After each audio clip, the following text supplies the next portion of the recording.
they started making noise. So everybody, let's join Jesse Arnold and his buddy Curtis Akerman. Because when indulging in fine geekery, it's always best to bring a friend or two. Shooting the shell. Everybody loves shooting the shell. Shooting the shell.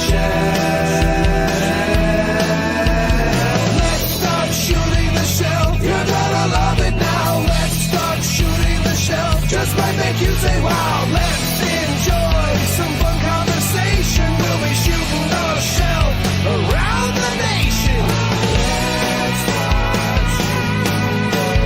Let's start shooting the shell.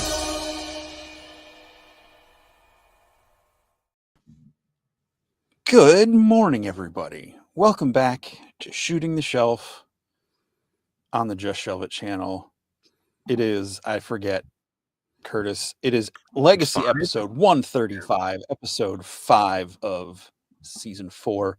I got really confused during the intro because I have my YouTube pulled up so I can give away some memberships this month, and the audio wasn't muted. So both, I was like really confused, and then I saw like all the comments popping up. I'm like, what is going on? And I was like, oh, right, Curtis can do that.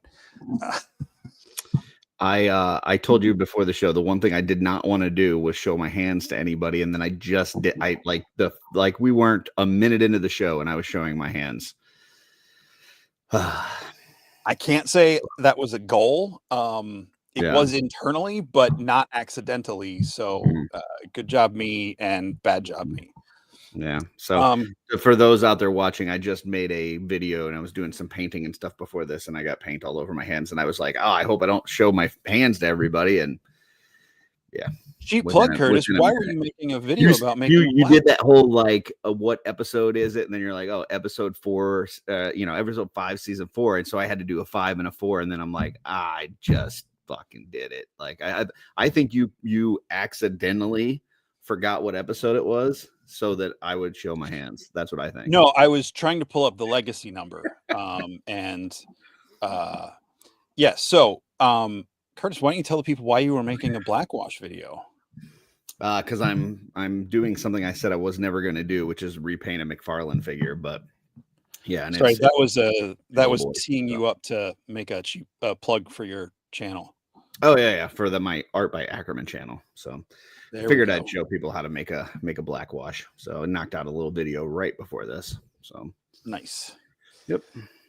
Well, before we say hi to everybody in check, and I want to acknowledge our guest has joined us. So Brendan, I do see you back there. We'll bring you on here in just a moment, but I've got a little housekeeping. Oh, I think he just flipped me off. Or said I was number 1. I don't know. I just saw. Oh, he's giving me the finger guns. So housekeeping. This is not to call out necessarily anyone specifically, but in the cabal, which this is, I saw some posts, and I see this every time an order comes out. And I just want to remind folks, it takes a while for Four Horsemen's figures to come out. And granted, yes, the time might be getting a little bit longer from the close of the orders to when we get them in hand. But it's not that dramatic of a time frame. And if you're in that group, you can pay attention and you can find out a lot of information. Source Horseman is there. I've seen many times over the past couple of years that I've been here, people are like, our money's, they take our money and blah, blah, blah. It's like, they didn't take your money. You spent your money on a toy. It just takes a while to get there. And I understand that can be frustrating, but like, it's not 2 years beyond what the expected delivery was. It's, especially like the G-Con waves, real quick. G-Con waves, they're usually open for about almost a month and a half. So they're usually into January before they close, or at least the end of December. And then there's a good month window for retailers to order. So they don't even go into production until almost 2 months, almost 3 months after they announce them. Just be patient. You'll get them. At the end of the day, it's just toys with everything going on in the world. Yes, toys are important to us. That's why we do this show. But we'll be okay. Yeah, I mean, just to tack onto that, I would say that there are different models for different companies as far as how they do this stuff. And the way that the horsemen do it is they do an open pre-order for us to put in our orders. And then they do an open pre-order for retailers for them to put in their orders. And then they decide how much that they want for shows and whatever, in stock sales, that kind of thing. And then they start making the toys. There's other companies that just make the toys, right? And they guess at a number and they say, hey, this is what we think we're going to need or what we feel like running to break even or to make a profit or whatever. And then they put it out there. And then if it sells out in 2 minutes and that's it, you never get another chance at it again. And you're paying aftermarket prices for it, i.e. Mezco or, Mondo timed releases or whatever. Like there's a lot of companies where there's only a certain amount made and that's it. So, you can argue whether the method that the horsemen are using is better or worse than those other models, but that's the model they've chosen to use. So Right. if you're a horseman collector, that is the model that you've signed up for. And you just got to realize that they don't make these until they know how many to make. And they don't know how many to make until people place their orders. And then it's right. And whenever you get it, you're going to get it. And the other thing is that even once it comes in, like it used to be, you could have a wave that came in and it was like half a container and it was the whole thing. It was everybody's orders and half a container. Now you got 5 containers coming in, right? And you may have certain products on one container and certain products on another container. So they may come in and they may have to decide whose orders they're going to ship based on what they've got available. Like let's say one of the containers, and I'm just throwing stuff out there, I don't know what's on these containers. Let's say one container is all Maxilius the Harvester, right? And that shows up first. Well, anybody that just ordered Maxilius the Harvester is going to get their orders before everybody else because that's what they've got to ship. So, you just got to understand, like there's some luck of the draw on this kind of stuff. And sometimes you're first, sometimes you're last. But if you don't want to be a part of that and you would rather just wait and buy it from a retailer or whatever and pay the extra money, you can do that too. So nobody's making you buy these things ahead of time and wait. But yeah, just be cool, right? There's just, listen, there's a lot of shit that you could be upset about. And I see a lot of, listen, I just want to, I want to tack this on. And I know this is not what you're talking about, but I want to throw this out there because I see a lot of people upset on the daily nowadays about a certain somebody in the country, right? And it's like, dude, like I get it. You're pissed. I get it.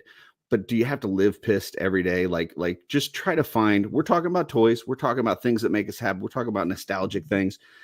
Try to find some joy and happiness and share some of that. Like if take a look at what you're putting out there in the world. If everything you put out there is negative or fighting or arguing with somebody, maybe there's a better way of doing it. That's it. I agree. If you feed on negativity, you're only going to find negativity. 100%. Yeah.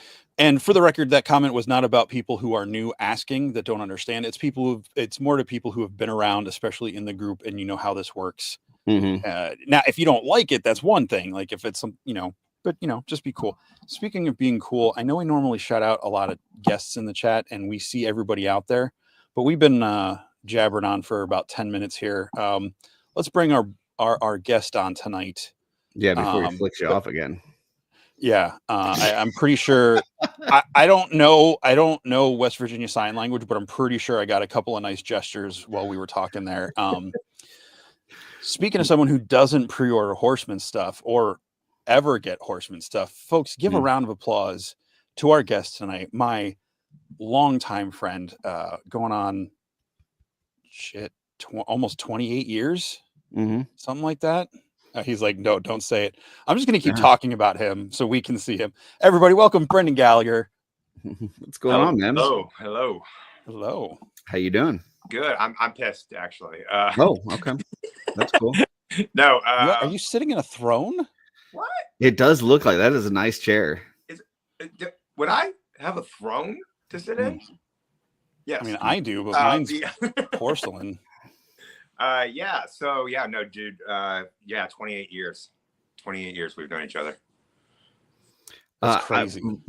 real quick, I'm gonna ask a small favor. I don't know if you're on like an iPad or a phone or something, but if you could turn it so that we can get it, we want to see a little bit more. You want to get to know you, and yeah, there we go. Hold on one sec. That's beautimous. So the awesome collection behind you too. Oh yeah, well that's a work in progress. Yeah, All TMNT stuff right now. cool. Yeah, Very nice. Excellent. So We can still see the throne, so That's- we can. that's really why I was here. Yeah.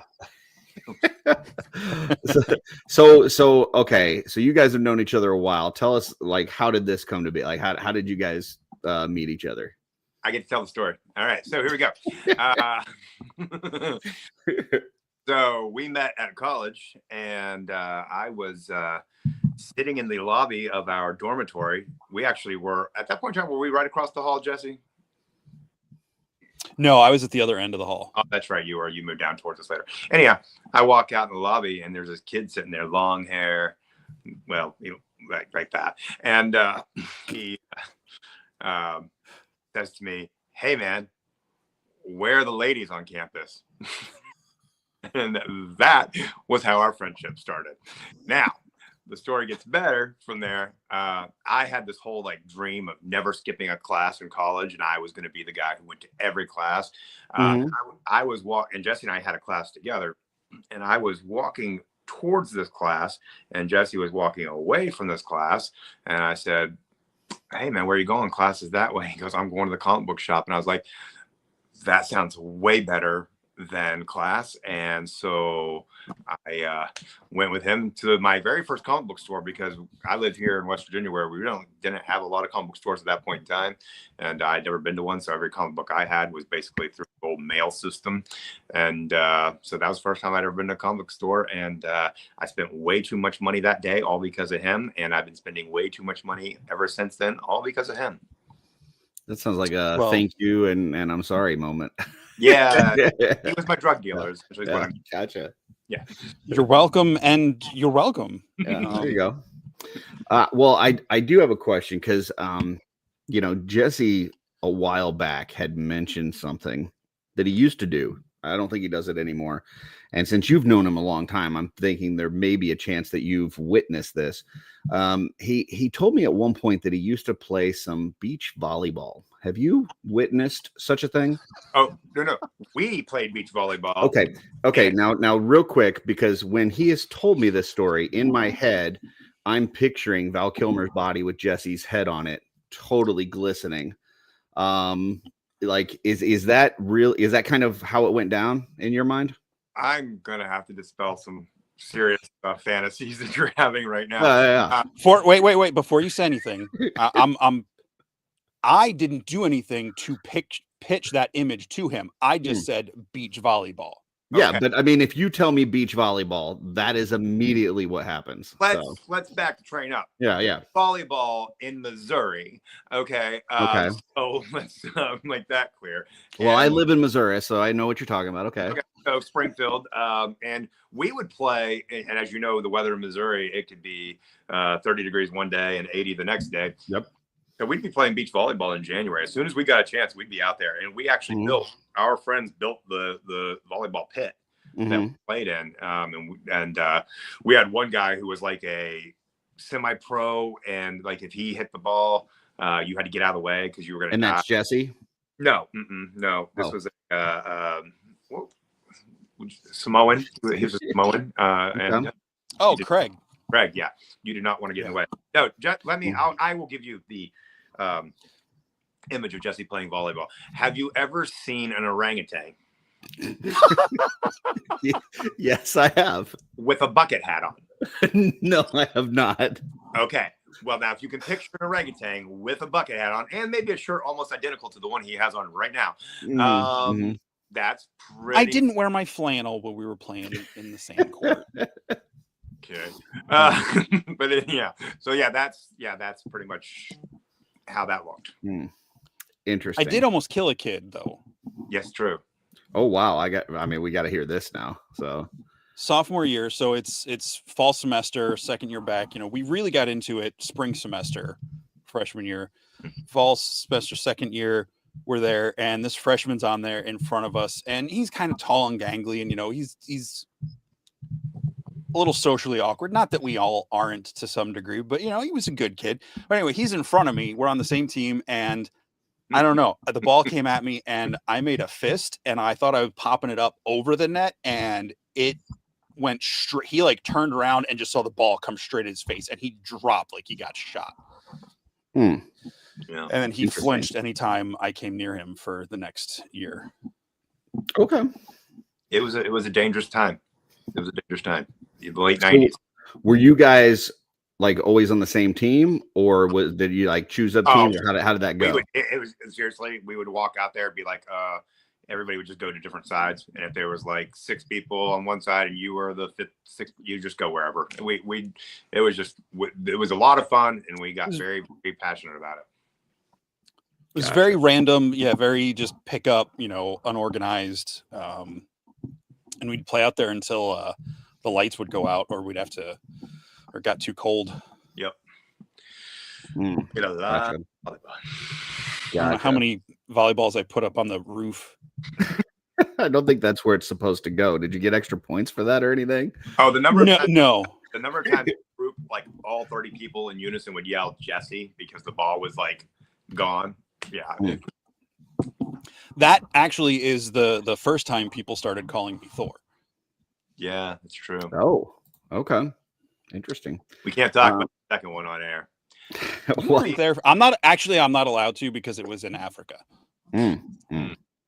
Yeah, apparently we don't talk about that. I don't know. Jesse, I know we wanted to bring our guest out, but I would feel remiss if we didn't acknowledge the chat. You want to holler out the folks that we've got out there?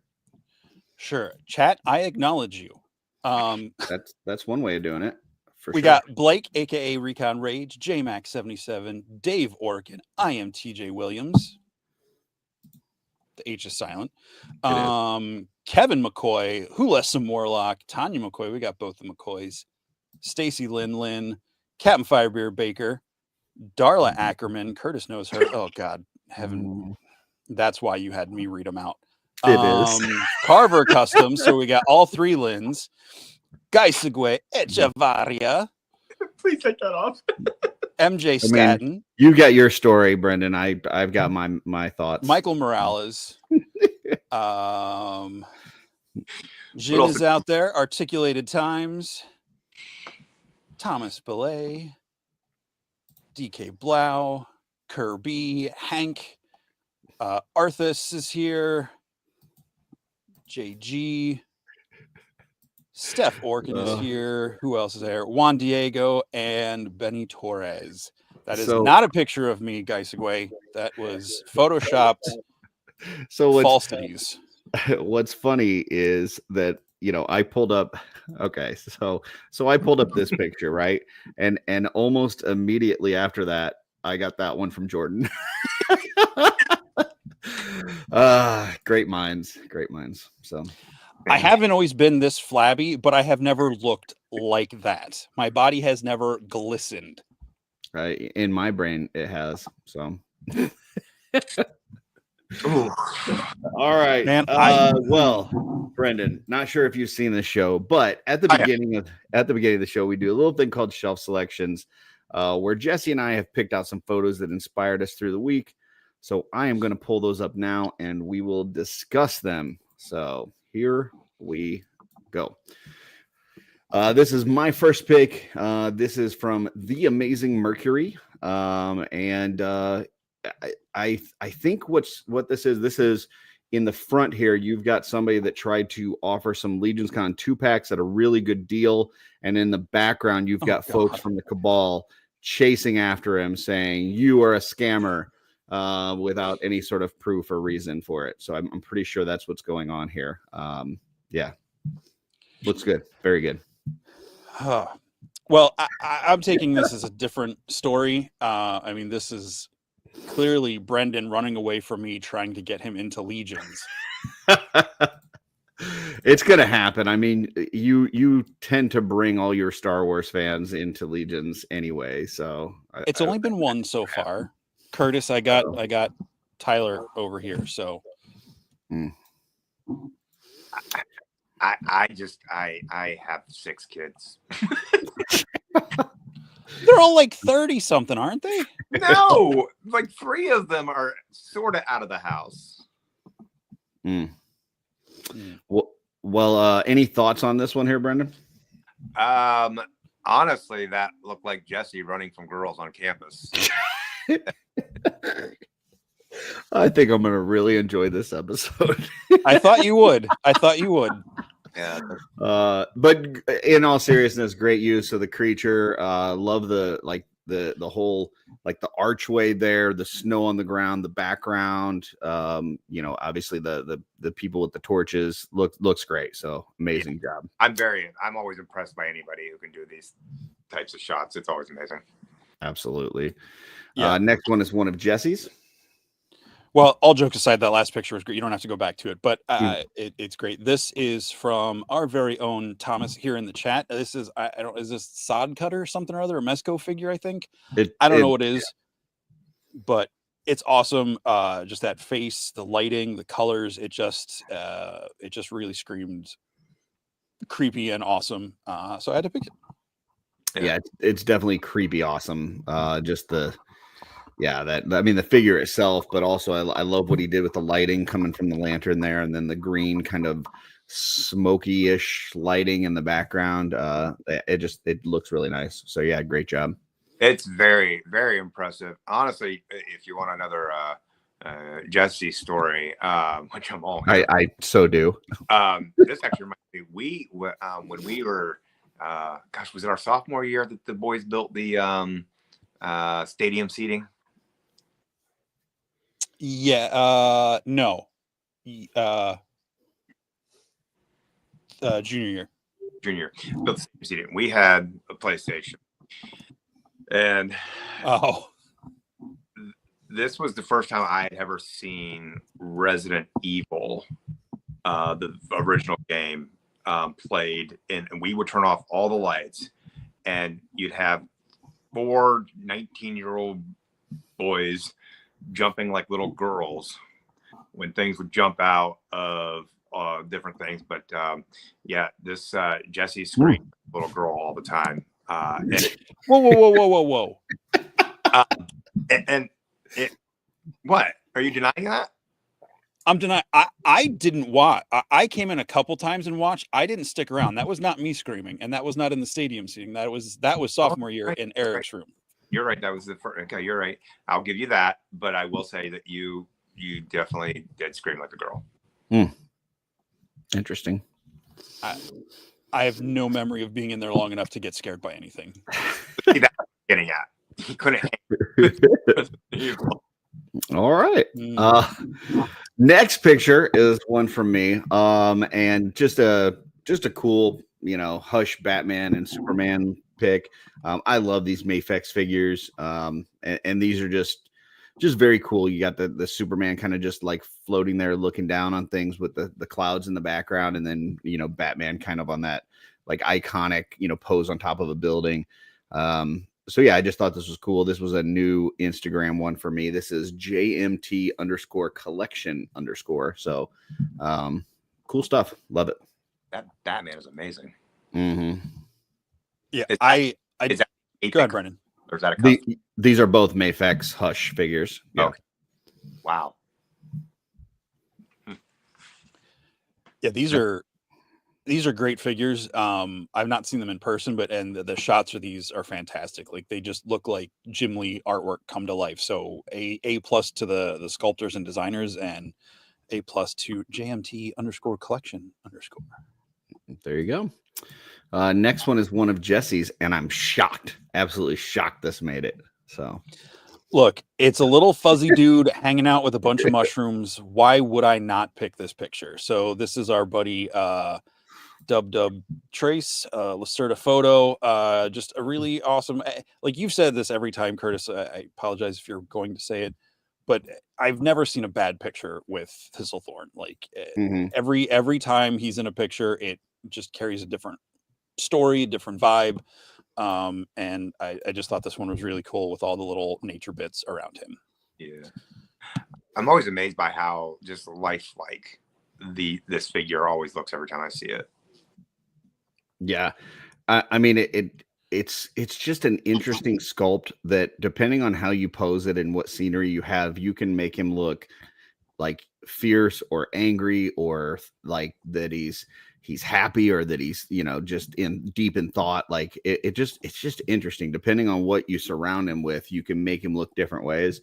And then just as far as you know, Dub's photography, like part of this is, you know, these photographers have great equipment, and I can say that because even when it's not like a setting with, you know, like his own studio lighting and all this and that, when he's at a con and stuff, like if you want to see cool pictures of people at a con, go and look at Dub's when he goes, like if he goes to like ZoloCon or he goes to Legion's Con or something, if he posts those pictures, if you end up in a picture from Dub 3 at a con, it's going to be the best picture you've ever seen of yourself, because he's just got a great camera. But at the same time, like he does a great job of capturing all of this stuff in here. And yeah, he's just great. Yes, and Wholesome Warlock is correct that it's Dub 3, Dub 3. We gotta get that music for here. Yeah, that's a great song. Yeah, so great job. I did need to stop sharing this for just a second because breaking news. I just got this that came in. Oh, love it. Sorry, I had to share that. Beautiful. I now have to click the AI photo generator option when we post this to YouTube. I don't know that is that AI. Well, maybe. I don't have a grill. Are you sure? Yes. You've definitely taken some naps at cons. I don't know. No, that was from Wolf King. I'm pretty sure Jordan or Van had something to do that with that. Yeah. If it's not AI, it's Photoshop. Photoshop. It's Okay. not real. We'll go with Photoshop. That's what we'll say. This is one of my picks. This is Toy Goof and Gons on Instagram. Our good buddy Ryan, who has just been on fire this year. I mean, he's been putting out photo after photo, which I just love seeing because he took a little break last year, but he's doing some phenomenal stuff. This is another one with like a crash box, you know, custom in the background. You got a Brian Lynn Carver Customs lamp there. And just the lighting coming through that stained glass, and Gonks is one of my favorite figures. Like he's just such a chunky boy with that, like, you know, like rusted armor and stuff. Like he's just a cool figure. So yeah, good one, Ryan. Yeah, he for sure is. I'm glad you picked this one because I was going. I wanted to, but I know didn't we have two of his back to back last week? I think so. Yeah. Not that they're bad, they're all good. But yeah, this was cool, and I like the little write up he had to go along with it. I don't read, so I don't know. No, I know. And I don't know what those weapons are, but they're pretty cool. I think that gives him a different, a really fun, different look. And yeah, it's just a great shot. Keep it up, Ryan. Yeah. Brendan, anything on this one? I'm absolutely blown away just by the whole. The lighting is always, anybody who can do good lighting on something, to be able to take a 10-inch scene and make it look like it's a full blown, that's just always impressive. Really cool. The stained glass pops out to me more than anything. Yeah. And I don't know, for some reason I don't picture goblins like living in a castle or like having any reason to be in a castle. So it feels like he shouldn't be there. Like he looks like he's on a mission to take somebody out, or it just you automatically get the idea of an invasion. It's not. Yeah, it's cool looking. So next one is one of Jesse's. I'm shocked. So we got two of us giving it to you. Boom, boom. Left and right. Clipped. I'm waiting for my. This is Ordos_escape. It's like you're a Chinese finger trap. All right, go ahead. Sorry. This is a cool picture. Follow this account. Yes, it is a cool picture. Are these like the zombie-ish like stormtrooper things, the clone, whatever? Is that what these are supposed to be? Yeah, they're the night troopers. Yeah, I like those things. And I was asking, I thought it was, but with it being like kind of blurred out, I wasn't positive. But like the one on the right side of the screen, like has just this like really cockeyed arm movement that I wouldn't think to put a figure in, but for like those guys, it works really well. So yeah, this is just super cool. I like it a lot. I'm not familiar. Who's the Jedi in the middle there, Jesse? Can you tell me more about her? I'm new to this Star Wars thing. Is that somebody that I should care about?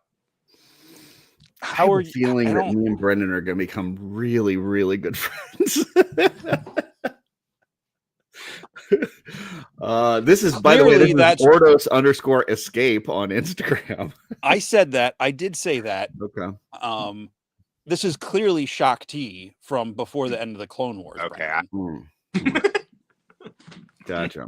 Look, you're going to ask a dumb question. You're going to get a dumb answer.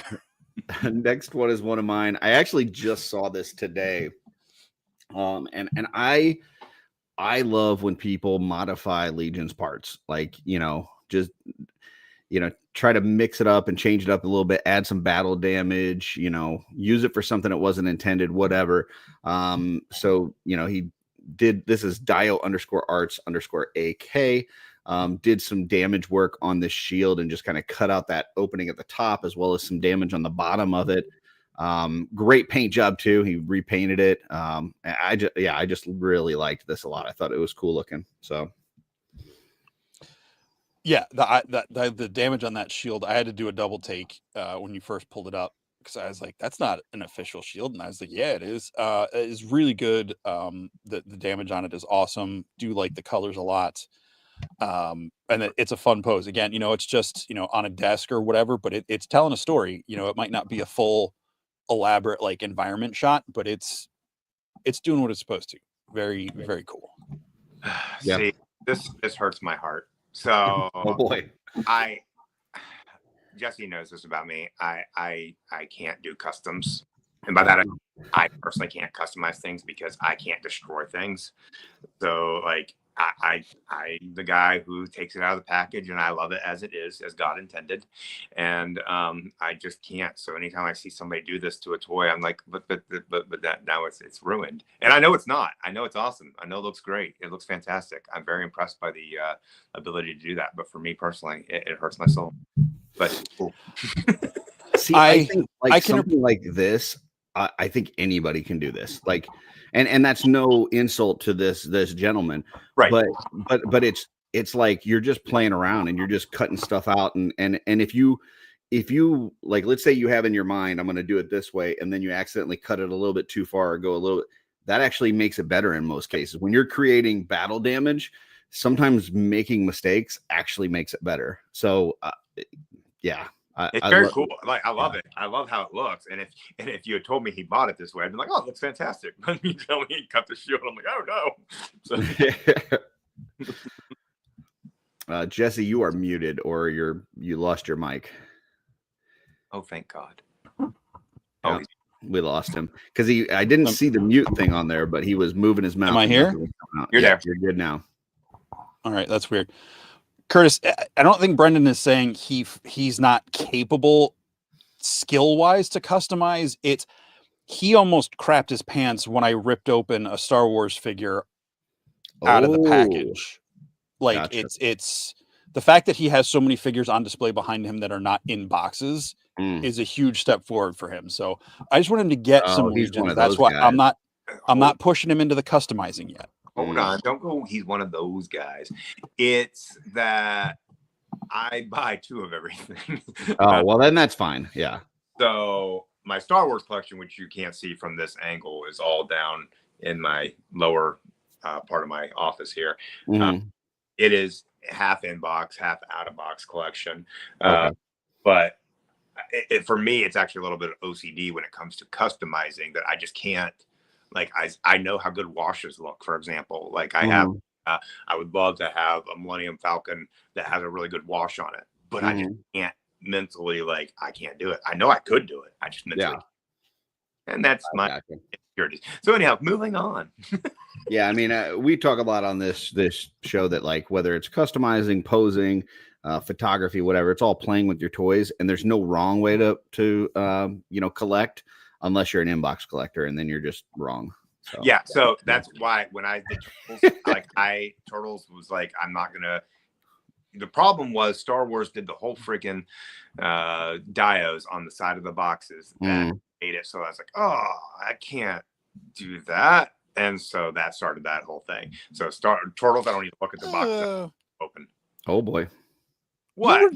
You were not opening them before the dio boxes. That's true. I'm just going to say, I mean, if you're going to tell people I scream like a little girl, I'm going to call you out on your boxes. Yeah. Also, did we find out, are you related to Bill Burr and Billy Corrigan? Oh, I get it. All bald men look the same. There is so for Curtis, you wouldn't know this, but I do a music magazine here in West Virginia that focuses purely on West Virginia musicians. And it's called Born and Bred. And there's a couple of musicians I'm friends with that refer to me as Hillbilly Corgan. Interesting. So okay. Yeah. I've never heard that. you got Jesse, which is going to make it very hard for him to talk about this next photo, which is one of his picks. So this is our buddy Tyler, Brendan. You know Tyler, failed _Imagineers.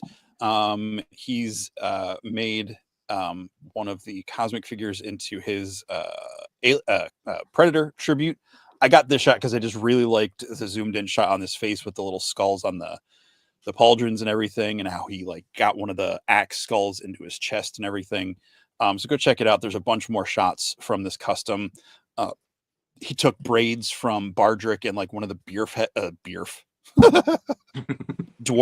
bearded dwarf heads and give him the beerf.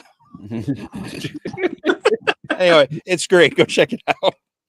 Tyler is amazing. Like I've gotten to watch. It's been so much fun to watch his progress from when he really like first, dipped his toes into customizations to where he's at. It's just incredible to watch his progress.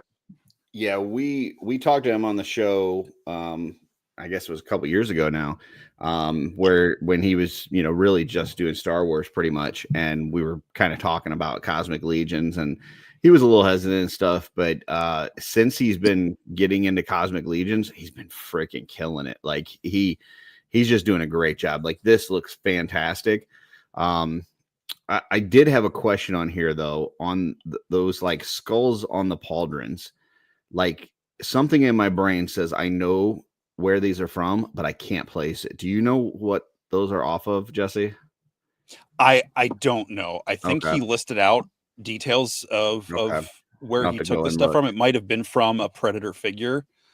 I'm not sure. I was looking it over, and there was several parts that were, like you said, from other legions. But then those skulls, I was like, man, it rings a bell in my brain. Like I'm like, I recognize that skull, but I have no idea what it came off of, whether it was legions or something else. So but I love the paint job. I love the blending that he did from the dark to the light on the face and the eyes and everything on that. Like it just, looks great. Yep. So, yeah. All right. Next one is one of mine. And this is another one that we've been kind of having some, I think, back-to-back weeks on. This is Paul Brown 12 on Instagram. And this is a little Doc Nocturnal action. And man, this is just stupendous. Like, I love this. I love how he's like blasting through the wall, and you've got like the debris and everything behind him, and the movement on here. Like this is just super cool looking. I love this. This feels like a shot in like a superhero genre-y style movie where they like intentionally go into slow motion for that cool effect where you can see like all the glass. Yeah, it'll like rotate around him or something. Like the gun's like, it's like a slow pulse. Yeah, this is awesome. Yeah, like you can see that this started, like if this were a film setup, it started with that window. We're looking at it straight on, and then it, you saw like it getting closer, and then it panned over here to see him fly. Yeah, it's gonna do like that Matrix move where it like stops in the air and the camera just like spins around it. Yeah. Absolutely. Yeah, or like in Wonder Woman when she like breaks into the factory, like after the charge across no man's land, and it's that shot with all that. Yeah, this is really cool. Yeah, great job, Paul. Next one is one of Jesse's. I believe it's his last one for the day. This is Jurassic_Jesse. This is when we went through our figures last year, I somehow overlooked this new Eternia Evelyn. This is probably one of the most beautiful action figures I've ever seen. I think the sculpt on that face and the paintwork on it. I mean, it's a Masterverse body, so it's not, like the figure itself, like as far as the articulation is what you expect from a Masterverse figure. But so just seeing her, on the Headless Horseman's horse, holding up He-Man and everything, I thought was just a really, really cool shot, really dynamic, and just really, I just thought it was really cool. And I believe that looks like a custom soft goods cape on her. That's not the one she comes with. Gotcha. Yeah, I really love like the difference in kind of light and dark on this. Like you've got like some greenery and like nice, what it looks like pretty forest going up to this point where, and then from that point on, it looks like everything's dead. It's just, I don't know. It's just really cool. Obviously, Evelyn, magic user. I'm sure she's not physically holding him here. I'm guessing that's some sort of magic spell that she's using. And maybe whatever she's channeling has killed everything behind her, or they're just like on the border of good territory and bad territory. I don't know, but I love this. The use of the Headless Horseman horse on this, nice touch. Yeah, it just looks great. Yeah, like that boundary between light and dark, that good and evil, and fantastic job just encapsulating it. Yep.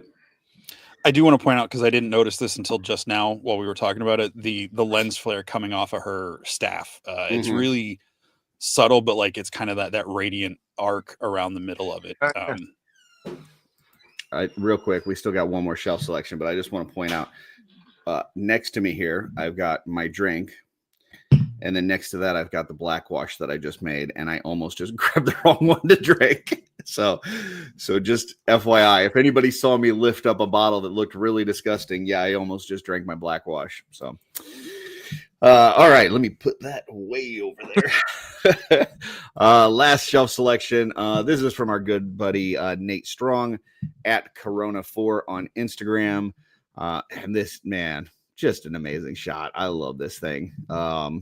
Just the kind of the upward angle on it, the big old moon in the background, the webbing, everything is just cool about this. I love it. Yeah, that just looks like a comic book cover come to life. Like that just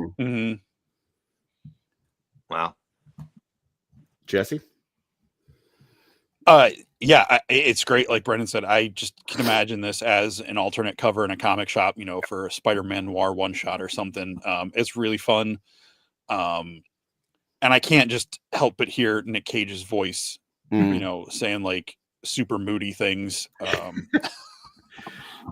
This is great. Jen says, never put your drink next to your paint stuff. This is true, but it's not the worst thing that I've ever drank, because I did take a drink out of somebody's spit cup once. And yeah, that was not good. So, but that is it for shelf selections. But I do have, I believe, one more picture came in that we needed to. Oh God, no. Here we go. Oh, yeah, actually, that's verbatim. That's how it looked. That's kind of what I was thinking. I mean, Jesse seems to me like somebody that would really put his body on the line to save that 1 point. Yeah, you never know. That 1 point may make the difference. 100% say he would do things that the rest of us, like I would jump into sand. Jesse would jump into you had your volleyball pit, and then we had a wood border around it, and then there was Jesse would like run out into the grass, dive into the grass to save a ball. And sacrifice himself multiple times. And it was always fun to watch. Wow. There you go. Good job. It was never graceful. No. And it was never shirtless. No. I mean, No, it not sure great. looks like it is. I mean, that's I pretty mean, good. somebody from college send this picture in. Where in Missouri is that? Do you think that photo was taken, Curtis? Probably at the Ozarks, if I had to guess. Like It was, yeah, it was right before you were working for the cartel, if I had to guess. So. Yeah. All right. Thank you, PGG, for those lovely pictures that I think they got from people from college with Jesse. So last week, before we found out as we were finding out that you were going to be the guest this week, Jesse kind of teased a little something where he said that you and him almost got into a fist fight once. And I know I can't be the only one here that was kind of wondering what happened. So, Jesse, yeah, we don't talk about that publicly. And next time I see you, I'm gonna throat punch you. I didn't know we didn't talk about it. I said I was setting up how it's amazing that you're as close, that we're as close as we are for, like, because you were the only person in my life that I almost ever got into a physical fight with. Okay. Is what I was trying to say. Here's Jesse betrayed me. Oh, And this is starting off strong. I like this.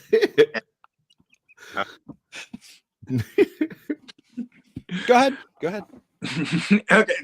Why would you tell this story? Why would I don't have a filter. So, okay, here's the deal. I'll just be very blunt. I used to have a very bad temper problem. And I was a fighter and didn't mind fighting over stupid things. And this was a stupid thing. I don't really have to get into why we fought, do I? No, I don't think I said anything that painted you as the reason, like the bad side of it. I just said it happened, and then I backed you into the wall like Andre the Giant in Princess Bride. And I don't think I hurt you. I think you just got annoyed and let me go. He did say that. Yeah. He did mention Princess Bride. Yeah. So it was in our hallway, which our hallway was not very like it wasn't a wide. Those hallways weren't that wide when you really look back on it. God, because I think back to that picture of us being hobos in the hallway. We're kind of packed in there. But yeah. Oh, you mean this picture? That would be fun. Wow. Interesting. That would be the one. Actually, that was pretty much the only thing that this was how we looked all the time. This wasn't like us posing. This was just how we looked all the time. Other than like, yeah, wow, that's dang, man. We were no one. That was our change. That wasn't. No one actually put change in there. No. I still have that guitar. Anyhow, yeah, so I was just mad because I didn't get my way. Really, honestly, that's what it came down to. And Jesse made a promise that he broke, and yeah, that was that. Wow. Okay, Jesse, your take.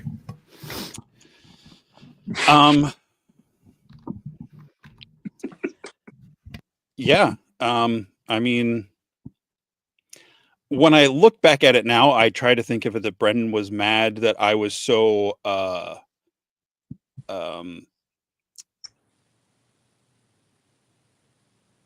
like beaten down by my stepdad emotionally and psychologically that I would cave into his demands on how to use his vehicle. And it, despite it being what it was, it was the beginning of me standing up to my stepdad in some ways. So yeah. Yeah, actually, yeah, wow. So, okay, we just need to tell. I'm not even joking right now. I'm being serious. No, I know. So that now it's kind of like, okay, so here's what deal. Was it Thanksgiving break or was it fall break? Thanksgiving break. Jesse had this sick was it Astro? What was it? What was that? Aerostar. I don't know. Aerostar van that we used to drive around Springfield, Missouri. We would like open the windows and like me and all of our buddies, we would get in the van and play the Offspring's the kids aren't all right now. Is that? Oh no, that's not it. Was it? I wasn't there. Brandon, he done died. Yeah.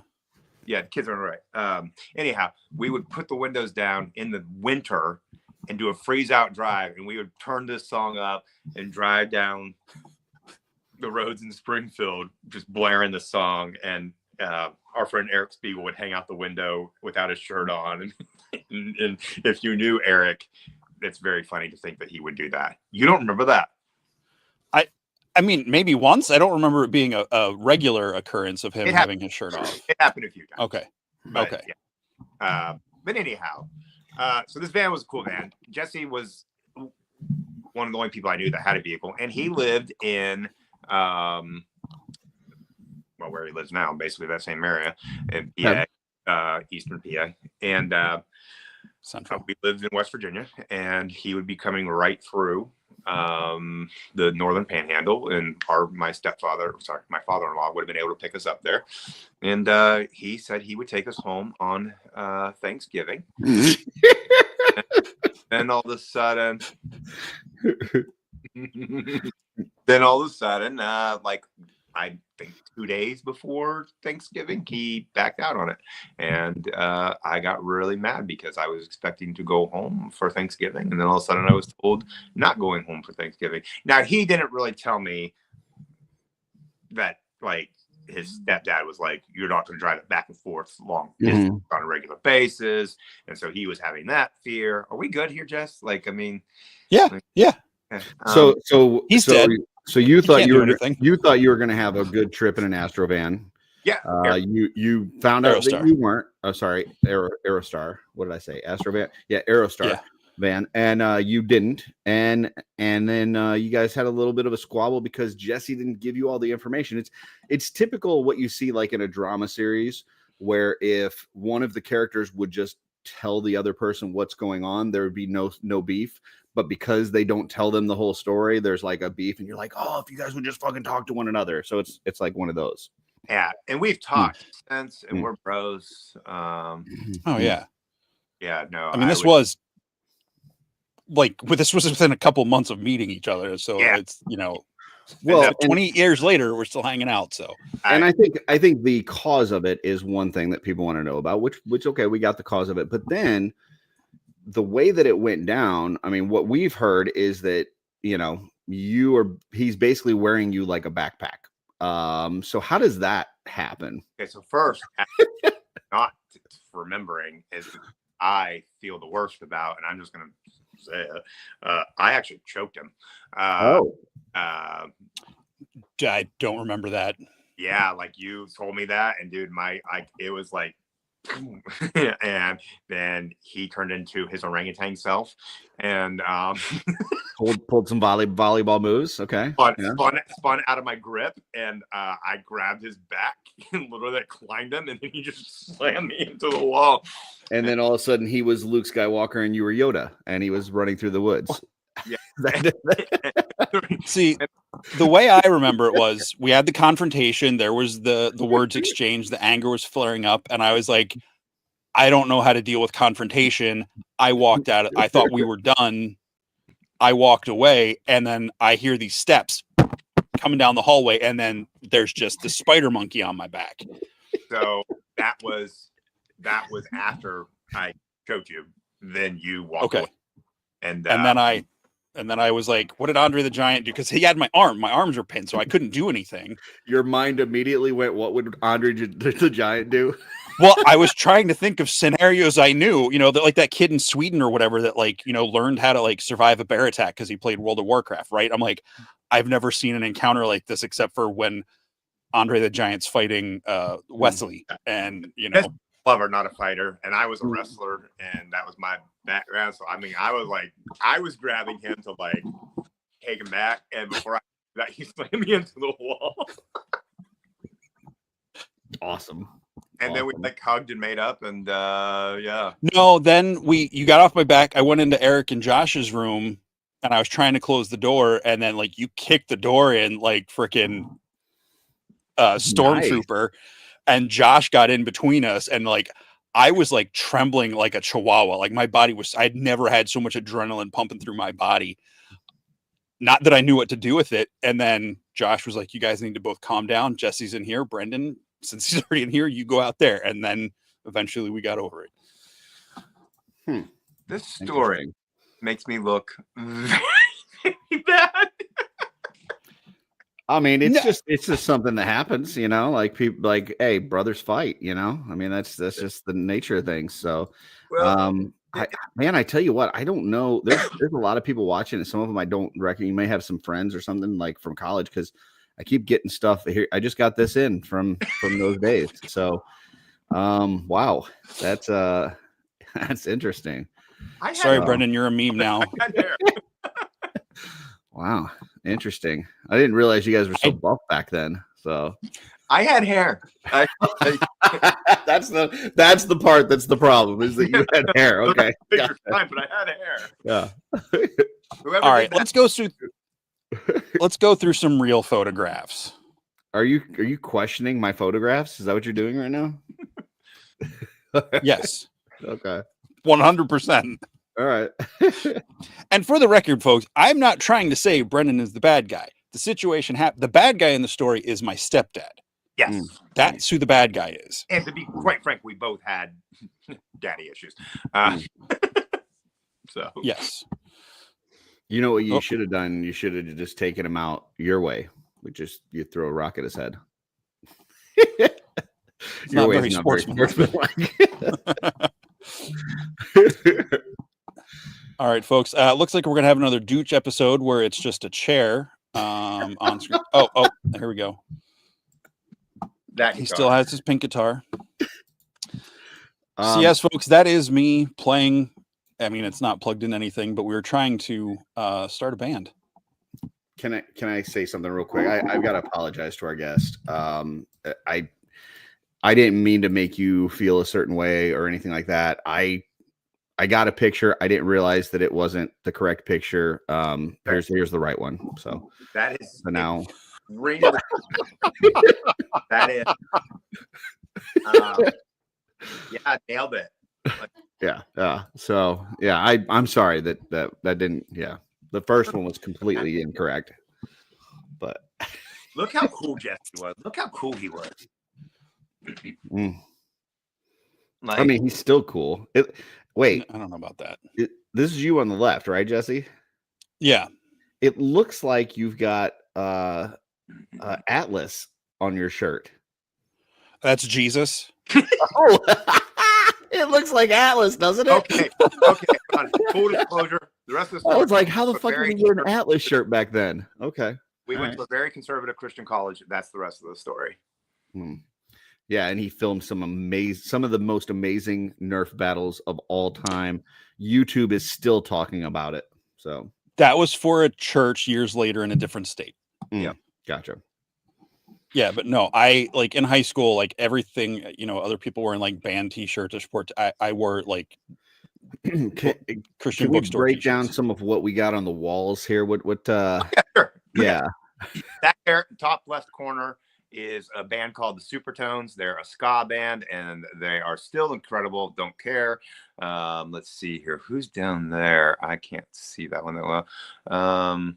Yeah, there's Stephen Curtis Chapman. It might be Stephen Curtis Chapman. Let's see. Where were we? Was this mine? And then it looks like you just got like pages from a book that you ripped out and put on the wall. Like, what is the what are the ones that look like gray text and pictures? Okay, so actually, that thing at the very top of the wall, it's like off to the top right frame. That's an art piece I did back in high school. Okay. Then yeah, I can't make out some of the other stuff. It's just music posters. Gotcha. Yeah, it was the late '90s, so like all that stuff with like that looked like torn up old books and like hand printed type font and stuff was like all the style. And there is an Empire Strikes Back poster behind my head there. Oh, Yeah. is that the one on the far left up top? Yeah. Is that what that Yeah. is? Okay. Yeah. Star Wars and Okay, so Star Wars and music. All right. Mm-hmm. Beautiful. That was pretty much Brendan. Yeah. Yeah. Okay. There's the, I don't know if I still have this particular beanie, Hank. I might. I don't know. I have that flannel and that guitar. Dang, look at that, man. Oof. Just a random picture of Brendan in the hallway because that's what I have. I don't know that I've ever seen that picture before. This was when Jesse made a bold life choice Mm-hmm. and dyed his hair blonde. Mm. God, what They a have more fun, I hear. That was bleach. That wasn't dye. yeah, Mm. like straight up bleach. And then his hair started to grow back, and it was this horrific, like, because his hair is dark, and so he had this dark that just kept going down. And It was like reverse Rogue. did you end up having to like shave it? Like, I tried to dye it back to brown, but it turned out some weird like puke green, so I just cut all my hair off. All right. yeah. Mm. That's our friend Eric. Oh, speaking of the Supertones, this was actually a concert Jess and I were at that was an Audio Adrenaline concert, and the Supertones were at that show. That gentleman there to the on the side there was named what was his name, Jesse? Combat Chuck. Combat Chuck, who actually passed away 2 years ago. Mm. And he was a big figure in the ska scene. And, He yeah. was like a promoter, hype man kind of guy. Yep. Gotcha. This is with one of our painting teachers. I have never seen this picture before. All right. God bless. Man, that's college went on. Go on. At the Taco Bell, which was well, there's one right across the street from campus, so we would walk up there like late at night before curfew and just get Taco Bell all the time. The gentleman on the far right is the guy that broke up the fight. Mm. Yes. Gotcha. I loved him at Home Alone. So, yeah, his tarantula was cool. So, My very first sword, I borrowed this from my brother to promote. We were doing, what was it? Crusader Quest. It was like this cross town or cross city scavenger hunt that we made up as like an event. And I got to borrow my brother's sword for a couple days. Yep. Ooh, there can be only one. Yeah. Yes. Got a super chat out there. Eduardo de Jesus. Love you guys. Curtis, vinyl for you. If you missed Latin Legions today, if you're into vinyl, they had a very long discussion on vinyl. So much so that if you don't like vinyl, you're going to want to go to a music store this week and buy a bunch of vinyl and melt it all down and make toys just to make everything right with the world. I have a massive vinyl collection. Well, check out Latin Legions. They had a good discussion. Next week, they're going to talk about stamp collecting. So, yeah. Jesse, where are these pictures from? My photo album. Dear God, I never saw these. You never had time to look at the pictures. Wow. Well, if I had, I would have ripped them up. All right, maybe I never showed them to you. I don't know. It sounds like we got another fight a brewing. So, yeah. That gentleman, okay, that gentleman there in the back on the left-hand side beside Jesse, that was our RA, our freshman year. And he, can I tell that story, Jess? The sock? I don't know. I don't know. That doesn't have anything to do with me. Okay. We're in our dorm, and all we hear is RA out in the hallway yelling, "Where's my sock?" Oh my God, he's seen my sock. And so all the freshmen are like, "What the heck?" And like he's like losing his mind, yelling. We can hear him through our doors, and we step outside, and he's butt naked except for one sock hanging off his genitals. And then he turns around, and the other sock he was looking for was shoved up his butt cheeks. And Wow, that was wow. that was like the second or third day Mm. of being in college. We got another super chat here. Rob Zamora, $1.99. Dude, it wasn't even that long. Listen, here's what I'll say, Rob. If you're into vinyl, it probably was not that long. If you're not into vinyl, it was a fucking eternity. So, Rob, did you Rob, I not know how to all day say that word? Is that why you didn't finish it? don't call me out like that, Jesse. I'm sorry. Yeah. I mean, we know you don't like to read. It's like It's normally you read the full super chat. Hold on. It's the amount of hyperboles licks. hyperbolic. Much Hyperbolic. much Which there you is- go. which is- And that's it. All right. Wow. I had a lot more orange in 97 through 2000 than I realized in my clothing. Well, you would fit one right of them in was with you, Legion. one of them was Eric, and one of them was Matt with orange. I noticed that too. That's why I picked orange for the font. I was like, there's a lot of orange in these pictures. Yeah. Hmm. That wasn't a good light choice. Orange, you say, glad Banana? Nope. Nope. Yep. Mm, That's what I was trying to get to, but Gotcha. So now, obviously, we see the collection mine. You talked a little bit about turtles. I know Jesse's told us that you're into Star Wars. What does your collecting look like right now? Okay. So to be very honest with you, I am a diehard Star Wars fan. There is no bad Star Wars. I know people disagree with me on that, but I don't. I love it all, and I will watch it all. And I own a lot of it. But honestly, Hasbro is pricing me out of collecting. I'm a big fan of 3.75-inch figures, the TVC stuff. And now when they're saying a deluxe figure is $25 and it's got something that costs $4.99, growing up, like a jetpack and some flame accessories. I'm like, is that deluxe? That doesn't really feel like deluxe. And then all the stuff just sits on shelves and goes on clearance. I actually fear for the future of that line because of everything. Every time something comes out, it just sits there until it goes on clearance, and then everybody buys it. That's not great. So my big collecting has always been Star Wars, Teenage Mutant Ninja Turtles, G.I. Joe, Transformers, and then a few things here and there that I pick up along the way. Like I picked up that's the 3.75-inch Ghostbusters figures over there. So it just depends on my mood a lot. But Turtles really grabbed me again. I've always collected Turtles. I've bought them here and there throughout the years. But a lot of the NECA stuff started going on clearance. And so I started grabbing a bunch of that. I had some Super 7s here and there along the way.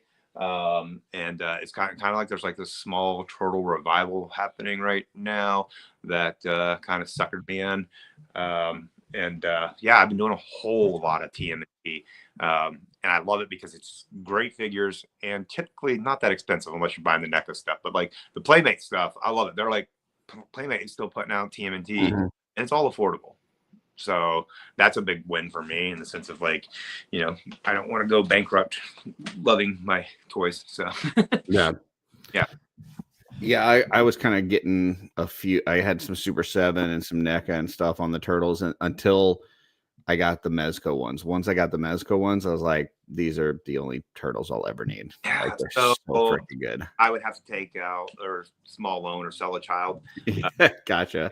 Because they look great. I mean, gosh, they're beautiful looking. But just way too rich for my blood. The most expensive things I've bought are the stump wrestling. I love the NECA stump wrestling figures, and all of the Arch comic TNT that they're doing right now. Love those. So I've been trying to find the new Shredder. They just put out the Krang Shredder. That's something I want badly. And so yeah, that's kind of where I'm at right now. Like I still buy Star Wars from time to time when a figure really. There was a point in time where it's like I had to have it all, and now it's got to be a figure that I really want because. But has it always been 3.75, or did you also get in Black Series too? Oh, Like I've got every Black Series figure. Okay, gotcha. Yeah. But nothing like no like Hot Toys like the 1/6 stuff or any of that, or any like the Mafex Star Wars or anything.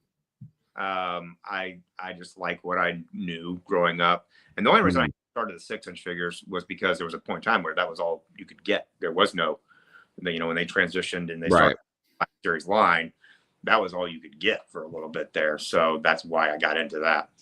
Yeah. I don't think if they had kept going with TVC or 3.75, I don't know that I ever would have bought the 6-inch figures to know how cool they were. So I'm glad I did because I love them. But yeah, so I do both. So what? He also has a whole bunch of Star Wars helmets as well. Oh, nice, nice.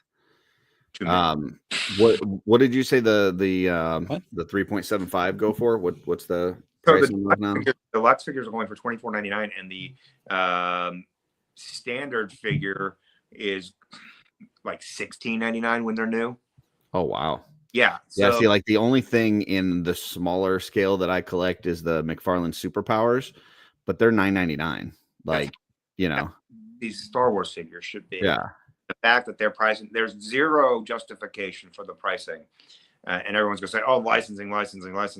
Well, that doesn't make sense because Hasbro prices their other stuff at the exact same pricing that they do their Star Wars line. So I don't believe licensing is the issue here. And I'm in several collector groups, and to be quite frank, the collecting, well, you mentioned this at the beginning of the episode that negativity is being, you know, you guys are talking about a little bit of a different situation, but that negativity across collecting groups, because I'm in several of them, and it's pretty consistent. I think people are very unhappy with a lot of how things are getting delivered, how things are being dealt with, and you know, then just quite frankly, some of the quality when you're paying for some of these like Super 7 figures. Ace Duck from TMNT, he couldn't stand if his life depended on it. So I had to put him in one of the NECA crystal, the clear flying displays. Otherwise, he would never. The Super 7 Ace Duck you couldn't get to stand. Yeah. See, the only one I had problems with from Super 7 was the Metalhead. I could not get Metalhead to stand like at all, and I tried all my tricks of the trade with like using some kikis, loose joints, like anything to try to stiffen it up. That dude just will not stand. Yeah, so. You see that? I've got Ace right here on the corner on that. And the reason for that is his ankles, they just can't, they will not, no matter what, they will not. Floppy, huh? Yep. Yeah. And to me, that's where I go, okay, wait, as much as this figure costs, that should never be an issue. Yeah. So, and you know, NECA's dealing with a whole lot of quality control issues right now, and people are getting real mad about those lines. I actually personally ran into any of that. My figures are not broken or anything like that, but I see it all the time. So yeah, I guess I'm a lot more choosy about what I collect and where I spend my money, because if I'm going to be spending a lot of money on things, I want it to be on something worth my time. Yeah, I agree. So yeah, and that's why you should collect Legions. That's a good shit sales pitch there, MJ. Saw that. Now, to be fair, that was a comment from earlier. I forget what it was in response to, but I'm fully with you though. Like just and like the one. Sorry, real quick. One example that I'll give with the Super 7 is the Silverhawks. Like that was my favorite cartoon growing up. Like I wouldn't say it's my favorite toy line, but it was definitely my favorite cartoon. And so I need to have Silverhawks in my life, and the only person making them is Super 7, and I don't want to pay $50 for one. I don't think that they're a $50 priced figure, but that's what I got to do unless I take the chance of it going down, and then if it doesn't, then then I'm stuck. So it's just it's not good. So well, I mean, I don't know if you saw NECA's doing these blind boxes right now where people are paying $139 for $400 worth of product, and it's all stuff that was on Target shelves that nobody bought. Yeah, like clearance stuff. Yeah, got sent back, and now they're shipping it out, and it's like that's not a sign of a good thing. That tells me something's wrong with the industry, because you're pricing it too high if you're trying to move it. If those things were, you know, the NECA figures, when you're doing a 2-pack and it's $60, if it were $40, they would be selling like crazy. They would be gone as soon as they hit the shelves. But $60 is one of those things where a lot of people walk in and go, you know, $60 for this or groceries. Yeah. You know? I'll never forget, a couple of years ago, I was in the NECA section at a Target, and I was looking at the figures, and then it was around Valentine's Day, I think, and there was a card and a bundle of flowers, like like fresh cut flowers. I was like, someone made a choice in the toy section. That is so shitty. I approve the choice, but I don't think it's going to go well for them. That is so shitty. Or they just set the stuff down and forgot. I don't know. I hope it's hopefully it's the latter. Or they did it hoping that somebody would get a kick out of it. I don't see people in my town being that creative. Yeah. Now, to be fair, Brennan, what we mentioned early at the beginning of the show, like, I don't want to try to hype the Cabal and say like it's the best thing. There's never anything negative, but for the most part, it is largely positive and supportive, and the good type of engaging. Every now and then something will come up. Usually it's around the time of something gets announced, or, you know, if something's about to ship, or, you know, something like that, some people will get fussy. But for the most part, for a 6,000 person group, it's a pretty positive place. It doesn't matter what, you know, there's always going to be something. There's always going to be some issue. Yeah. But it is great. I mean, I would say most collectors groups I'm in, it's you know, TMNT is millions of fans, right? So you get a fraction of that's vocally mad about something. Well, that seems like a lot of people. But it may not be representative of the entire fan base. I mean, that's how I feel. Where have I seen that? Yeah.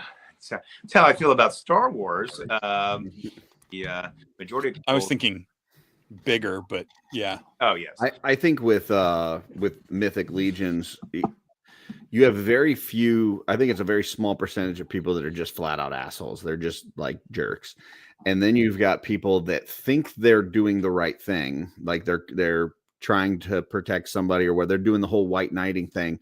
But then all of a sudden it becomes this like mob mentality as they're doing it. And it's like, hey, we're in the right, and we're going to now like just carry our torches and go after this person. It's like, you know, I get it. People do something wrong, like they should be called out on it, but you don't need 6,000 people calling them out on it. And you don't need to grab your torches and you don't need to run them down. Like, you can also have a little bit of grace.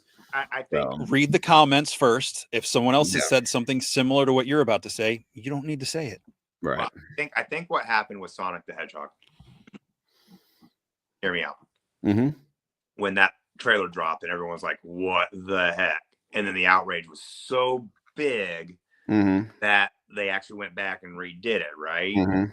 I think we nerds think that we can now do that with everything. That if we're loud and vocal and we just scream and yell enough, we're going to get our way. And especially when it's like with the action figures, when they're revealing this thing, that tooling is done. Mm-hmm. Like, you know, they're not going to go back, oh God, they don't like the size of the tires on this new G.I. Joe thing we just revealed today. We must fix it. No, it's done. Like, I will say the one difference that I will say there is in our community, like the people that actually are making the toys are in the community, and they are listening to those comments, and they are responding to those comments.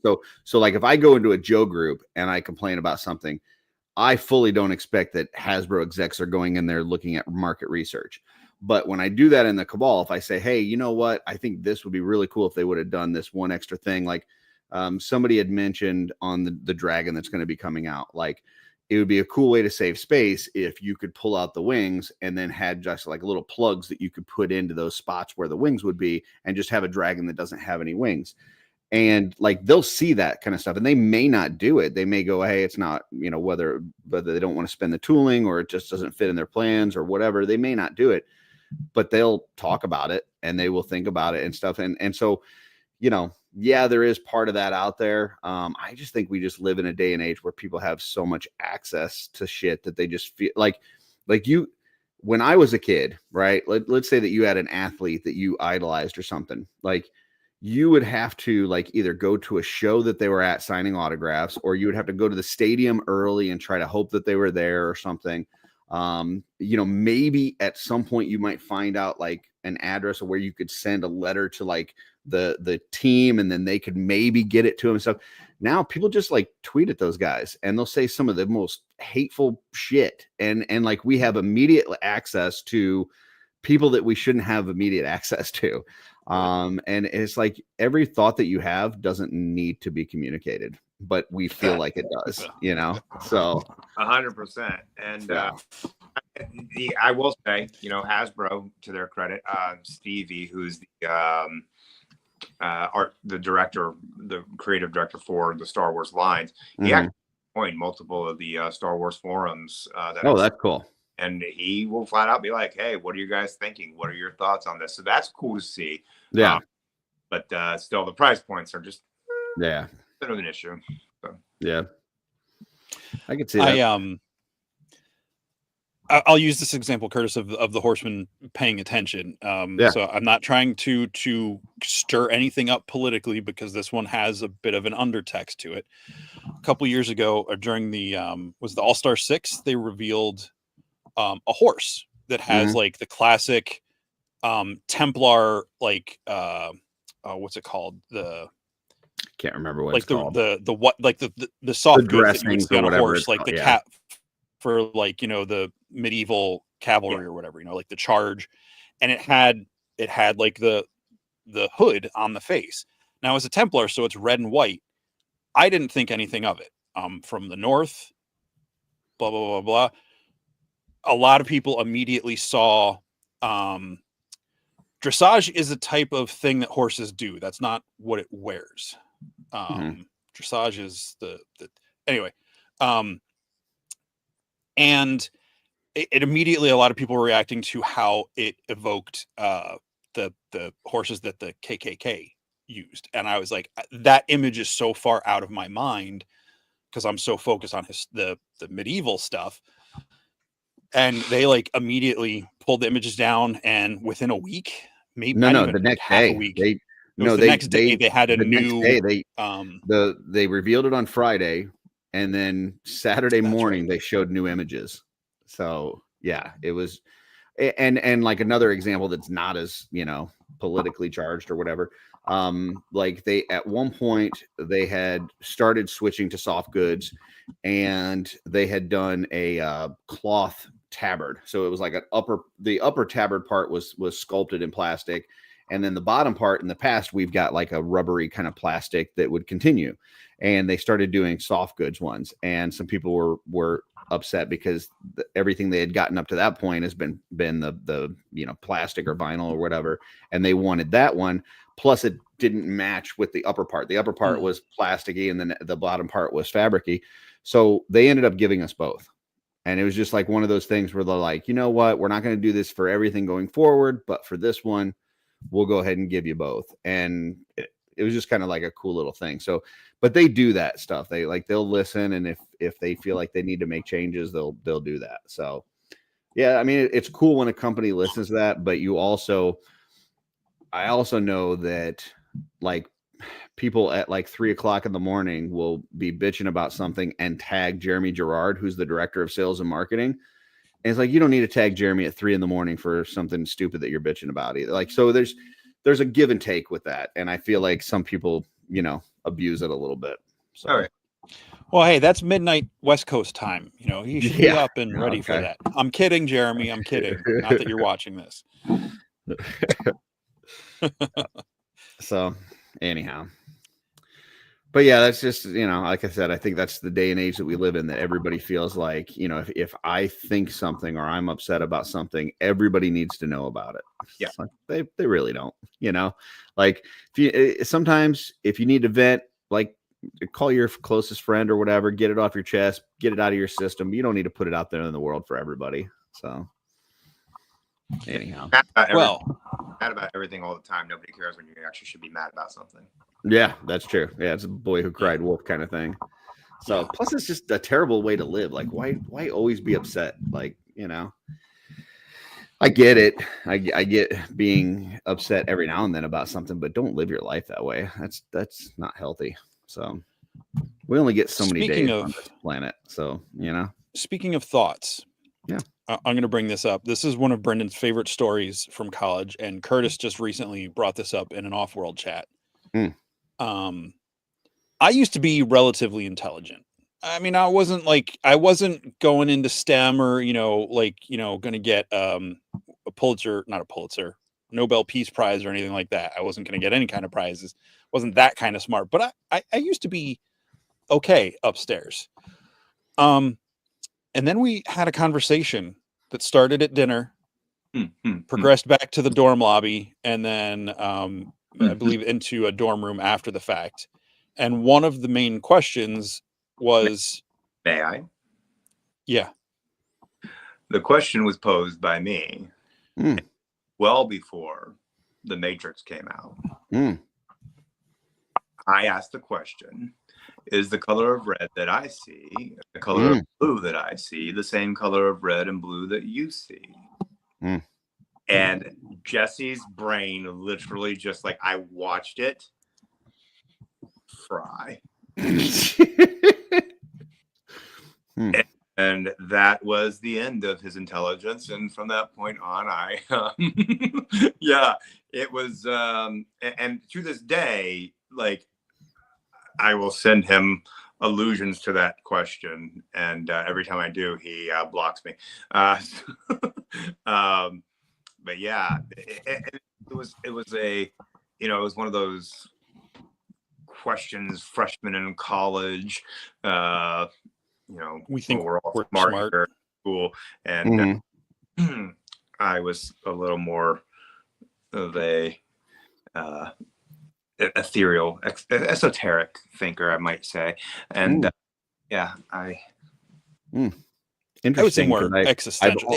I've only heard the word esoteric one other time, and it's by a certain other person on the screen here.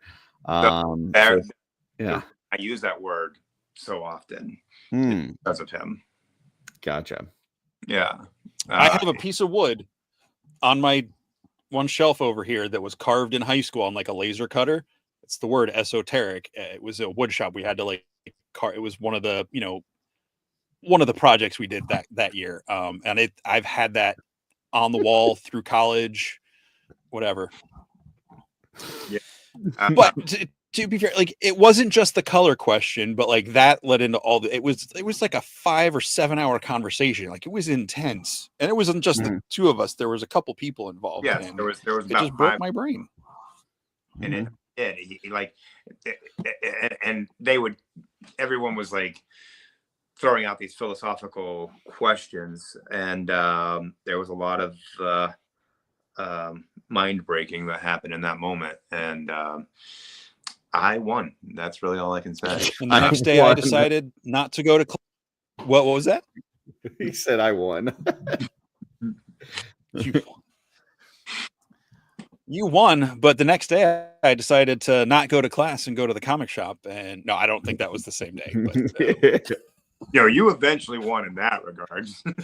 That night, my grip on reality started to disappear at that point. Yeah, I can see that. Somebody said, so, I was Brendan, X vibes. You mentioned. I think you got a little bit of a delay, Jesse. FYI. Oh, well, fine. I'll be right back. All right. We actually did a show on Friday where we were talking about stuff like that kind of like boggles our brains. And one that I had seen just like this little clip on Facebook, and this lady was talking about how we're living in a simulation, all this and that, which, normally when I hear people say that, they're total loons. But she's like, and I can prove it. I'm like, okay, let's hear what this lady's got to say. She's like, I can be in my car and I can reach over to the passenger. I can be driving, reach over the passenger side and lock the door. And that car fits in the same lane on the road as a bus, that when you walk down the middle of the bus, there's an aisle down the middle, 2 seats on this side, 2 seats on that side. You cannot reach the other side. And both of those vehicles travel down the same lane on the road. And listen, I know, like, somebody could sit here and tell me all the math. Like, it'd say, this is exactly how wide the road is. Here, how wide a bus is. Here's how wide your average car is, and all this and that. But when I think about it spatially in my brain, it like hurts. Like, it's like, holy shit. Like, how do those two things, like, because I know in my car, I've been on the road where, like, sometimes, like, you won't have like the outer lane or whatever, like it'll be like construction or whatever, and I'm like, man, it just feels cramped, like it feels tight. But then buses travel down that same road, they travel down that same lane, and it's like, yeah, I don't know, man. That one hurt my brain a little bit. So I get it. I get claustrophobic when I'm on a three lane interstate and there's semis on either side of me. It feels like they shouldn't be able to. that's why I hate driving through Pennsylvania. Whenever I go to Legion's Con in November, and I drive through down the turnpike and through the mountains and all this kind of shit, I'm like, I hate it, because there's just not.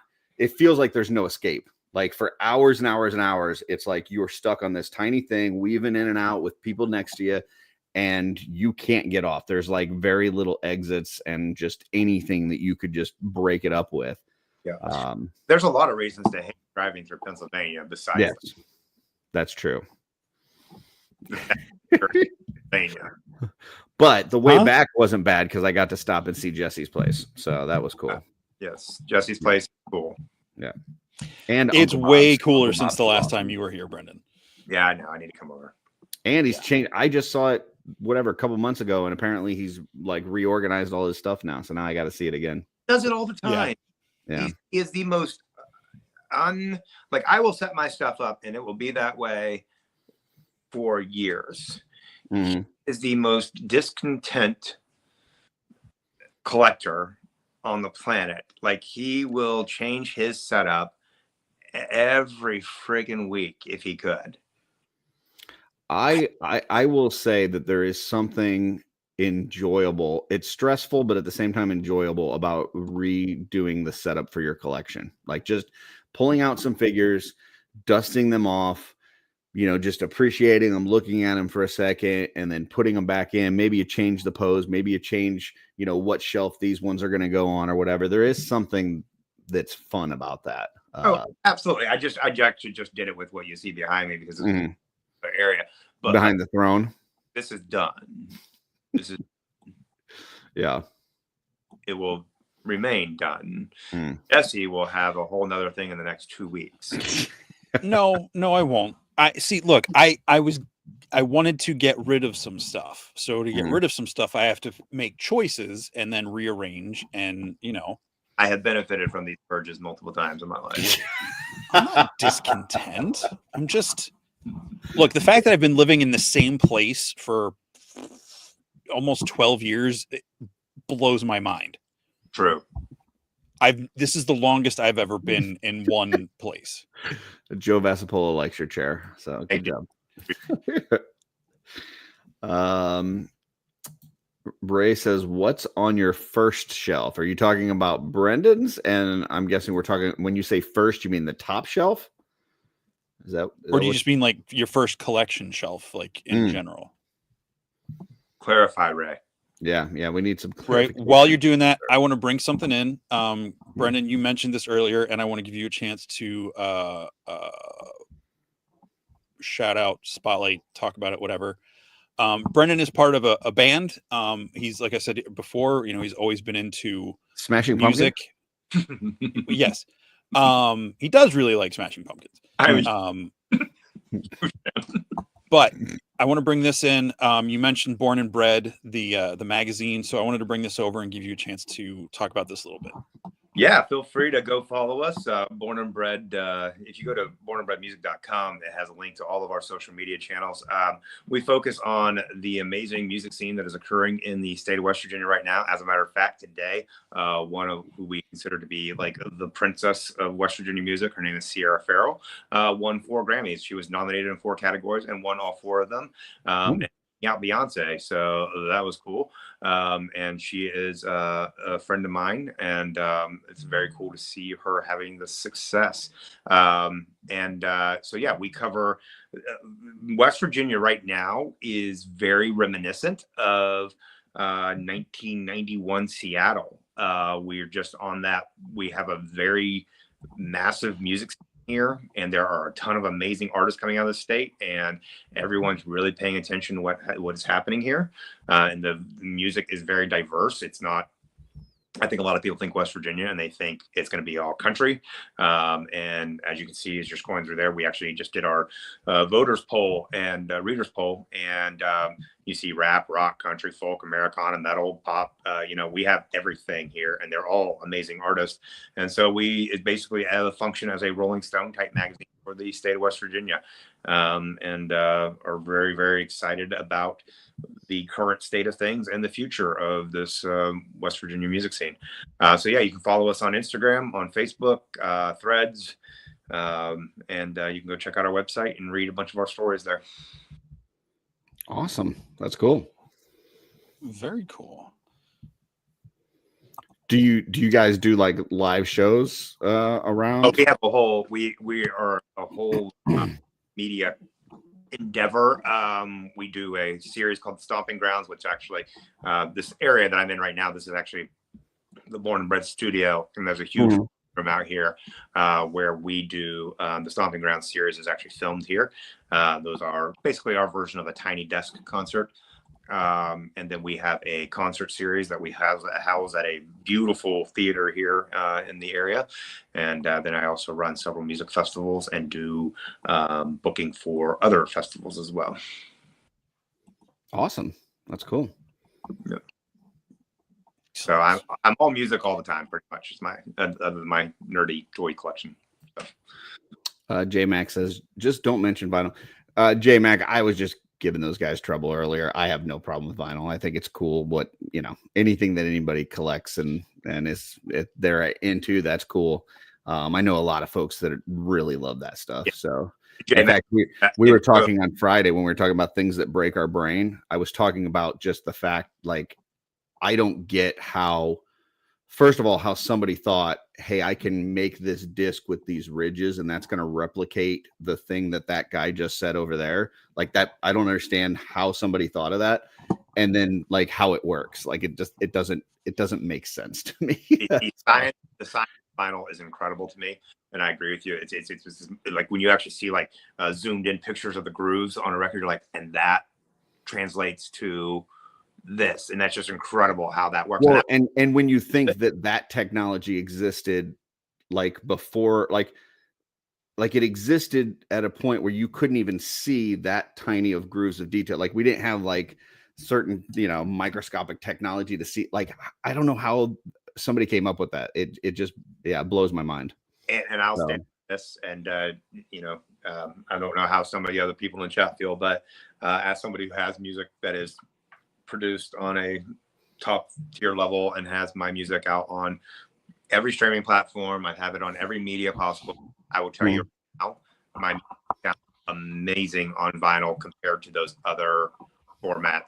There's just something about the clarity and the I mean, I actually heard things on the vinyl that I forgot we did in the recording sessions that you do not hear if you're listening to it on a digital file or something of that nature. Yeah, it's like I get like tones, right? So like if somebody is playing like a C flat or whatever, like somebody's playing that tone, and then you through that vibration are able to create that same tone. I get that. That makes sense to me that you're replicating that sound.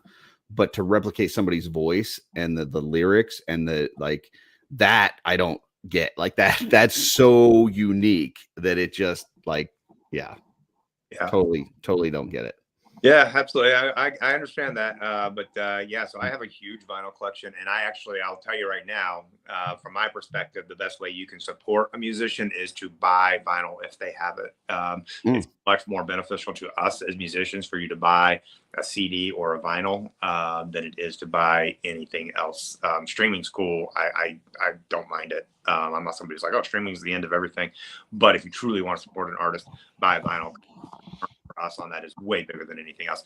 I make more from one vinyl sale than I do in months of streaming.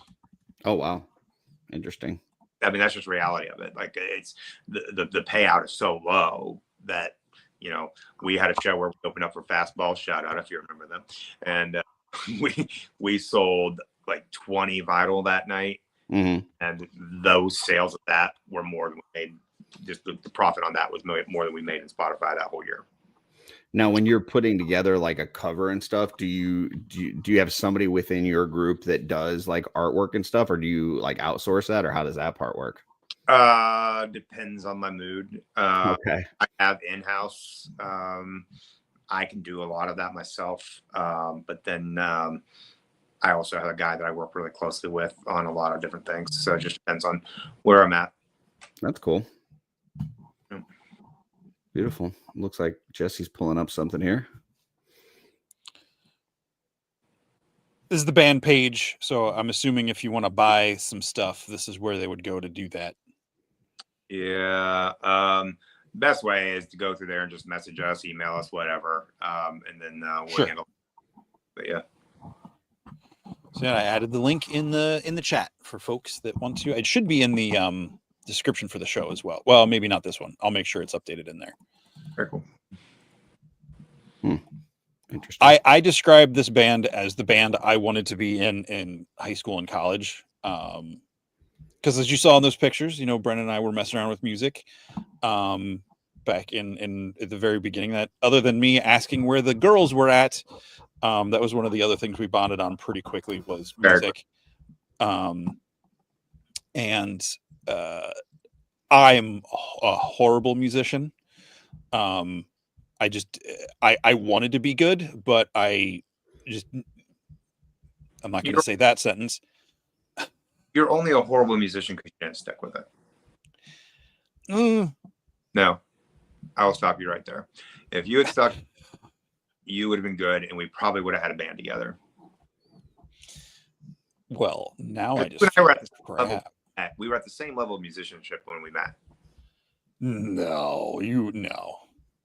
Yeah, I know how good I was or wasn't at that point in time. I will tell you, if you'd stuck with it, you would have been better. But yeah. Well, anyhow. Thank you. That means a lot. But when I got to hear the album, and you know, I describe it to people as like, this is the kind of the band I wanted to be in, the kind of music I wanted to make. I really enjoy your sound. So, folks, you know, listen to it where you can. Go buy it if you can. We're recording new music right now, getting ready to drop a new song, actually, hopefully into the beginning of next month. Sweet. Awesome. Oh man, I just had a thought and it left me.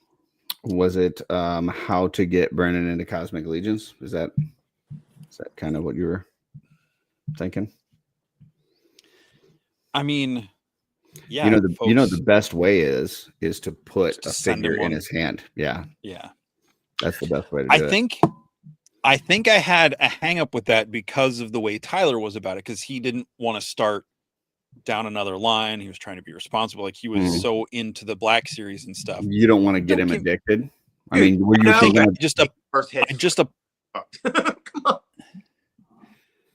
See, again, I know you've got like 60 kids and you know, all that stuff. So, you know, I think it was just like, I wasn't necessarily being responsible, so I was trying to be responsible by not encouraging irresponsibility in other people.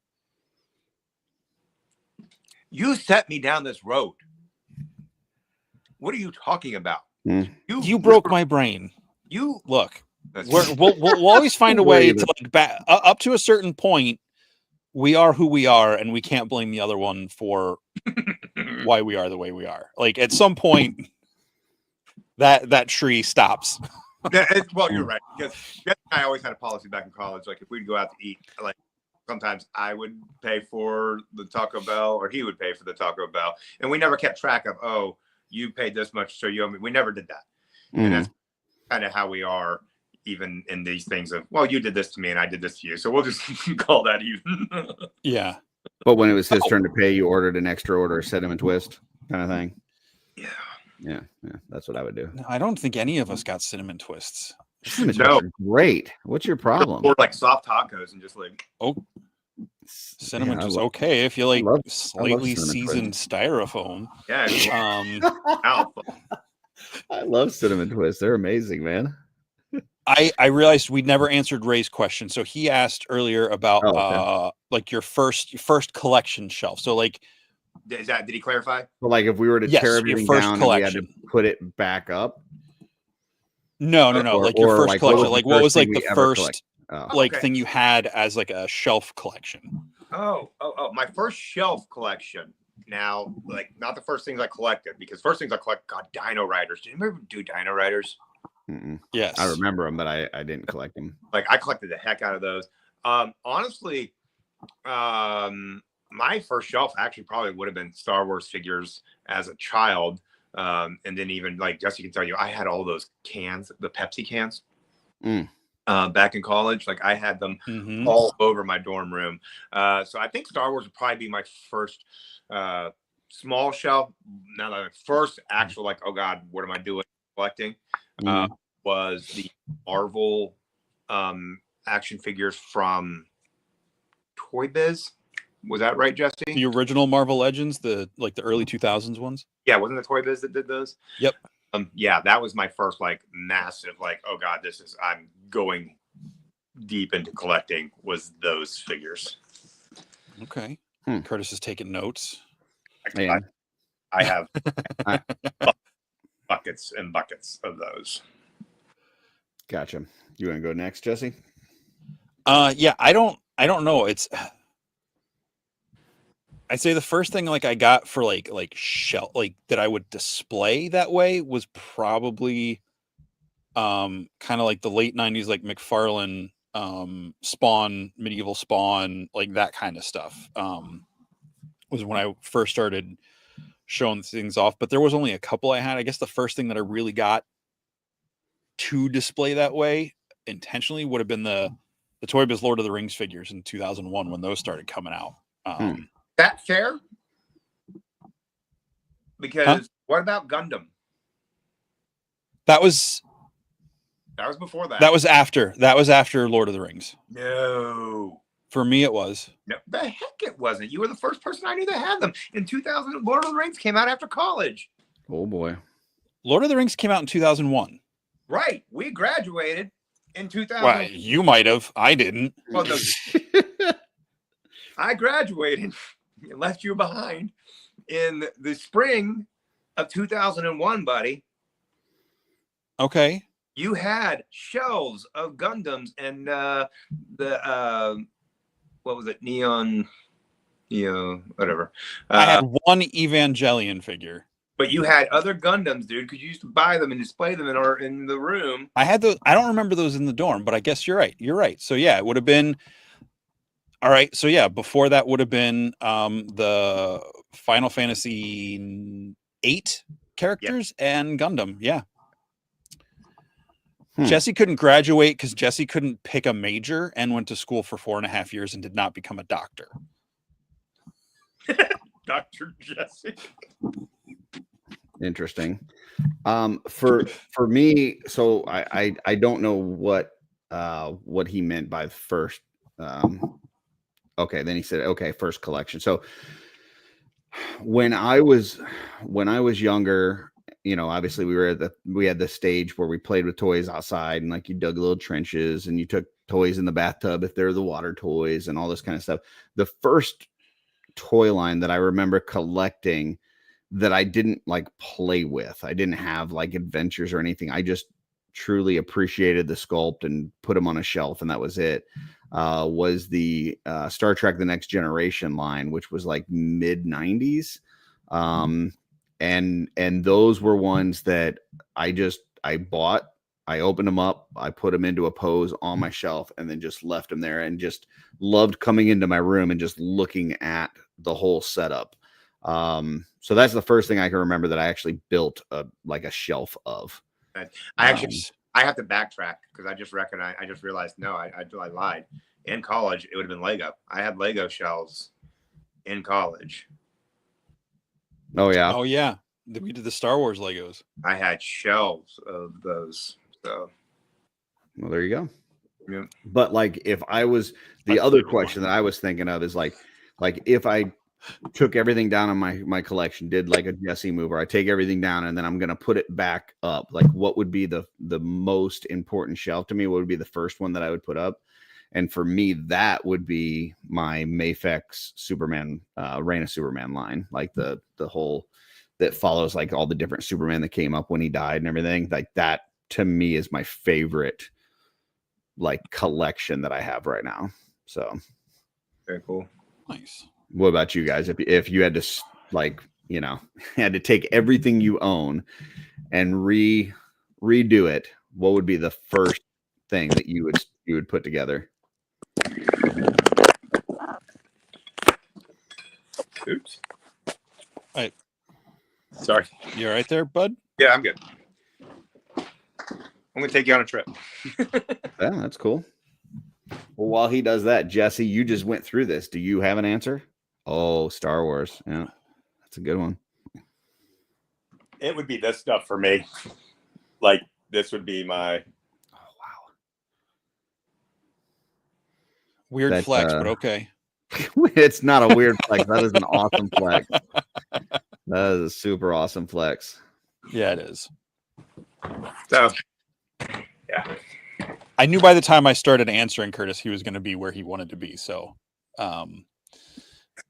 for me, if say, all right, so I got to put a scenario on it. If I was going to move and like reestablish my living situation, the first thing I would set up would probably be my figure obscuras. Oh, because they go around my TV and my entertainment center. So those would probably be the first things I put up, just because they're more individual, more unique. It's not as like, it's not, all right, here's where I got to put the Zylona's flock characters, or the, you know, all the different factions for Mythic Legions, and then everything else would be above it. So the first thing would be the figure obscura, probably. See, like when I bought this house, before I bought this house, like my main collection was Motu Classics, right? And then we had to pack everything up. We moved, and right as I moved in here is when I started getting into Legions, and I hadn't unboxed any of my classics yet. They were just sitting out in the garage. And after like several months, like my whole display was filled up with Legions, and it was like there's no room for classics. It was like I could probably figure out a way to display them somewhere, but I didn't feel a need to have them displayed anymore. So then I just sold that collection. But it's just weird, like, you know, sometimes you have something that may take up a huge space in your collection, but it's like, if you had to do it over again, would it still take up that same room? Maybe not. I don't know. So that's fair. But toys are so fun. Brendan, the figure obscura, if you don't know, that's the ones that the Horsemen do that are like, you know, the Headless Horseman, Frankenstein's Creature, you know, the more standalone releases. Okay. I wasn't sure if you knew. I follow. Like, okay. All right. They are a fun one too, because it's just like a whirlwind from the time that it's teased, revealed, goes on sale, and then like within a week or two, you've got them in hand. Like it's just, you know, like it just immediate. So super cool. Plus it's always like some sort of, you know, even if it's either something you know quite well, or it's something that maybe you don't know quite well, but you've heard of, like it's a, you know, it's a thing in our world, or, you know, some sort of mythological thing or whatever. So then it's like, oh, cool. I never thought I would have had a Headless Horseman or a, you know, whatever, a Krampus, you know. Yeah, it's just cool stuff. Yeah. So Evil Stick chimed in with, I just moved a few months ago. It went 4 Horsemen, Mezco, Motu, Gunpla, and then Hasbro and McFarlane's, but just finished those today. I don't know Gunpla. What's Gunpla? That's like in the Gundam. Oh, okay. It's like a spin-off of it or something. I don't want to speak out of term, okay. but it's when we had Scott Warren on, I think he was talking about Gunpla, and I think that might have been one of the first times I had heard it. Okay. Yeah, there we go. We're just Jin, saying it's Gundam plastic kits. model Okay. kits. Yeah. Gotcha. Okay. The Gundam I had were based from, what was it, Gundam Wing and Endless Waltz. They were like pre-made, fully to go figures. There was no assembly or building. They were just like the So 4-inch cool. figures or whatever. They were fun. Yeah. So cool. Gotcha. So, do you guys like? Well, where do you live, Brendan? Hold on a second. Tighten this down. There we go. Figure. What was that? That was my neck. It was a Jesse noise. My phone. My thing here is like not holding up for me. Sorry. That's all right. Wee. Give him the finger guns and maybe it'll. Good. Okay. Anyhow. Oh my God. I'm ready to quit. No, Jordan. No. What? Stop right there. Okay. I guess my question is, do you guys ever get to still see each other now? Like, do you guys hang out? Right here, when West Virginia, I'm right here. Oh, interesting. It's actually shaped like the middle finger. Okay. I'm from right there, and then Jesse lives over here in Pennsylvania. Okay. So, do you guys ever get to like see each other, whether it's at like toy shows or anything like that? What the heck happened? We haven't since before COVID. Oh, really? Okay. Yeah. Uh, I do try to get him to come to stuff. Like no, you don't have to buy anything. Yes, you do. You need to come to Legion's Con this year, Brendan. Oh, Legion's Con's fun. Yeah. So the reality of it is that I'm a collector on an island by myself outside of getting to talk to Jesse about these things because of everything that I do with my work and everything like that. I'm constantly having to go to concerts and things like that and cover them. And then, so I don't really get to go do those kinds of things. Like even the things I enjoy are still work for me. So I don't get to go do those things the way I would like to. But yeah, and I know that's a horrible excuse to not go see your best friend. And I suck as a human being for that. But Man, you're doing a lot of beating yourself up on this episode. hey, but this has been therapy, really. I didn't realize I needed this today, but okay. Yeah.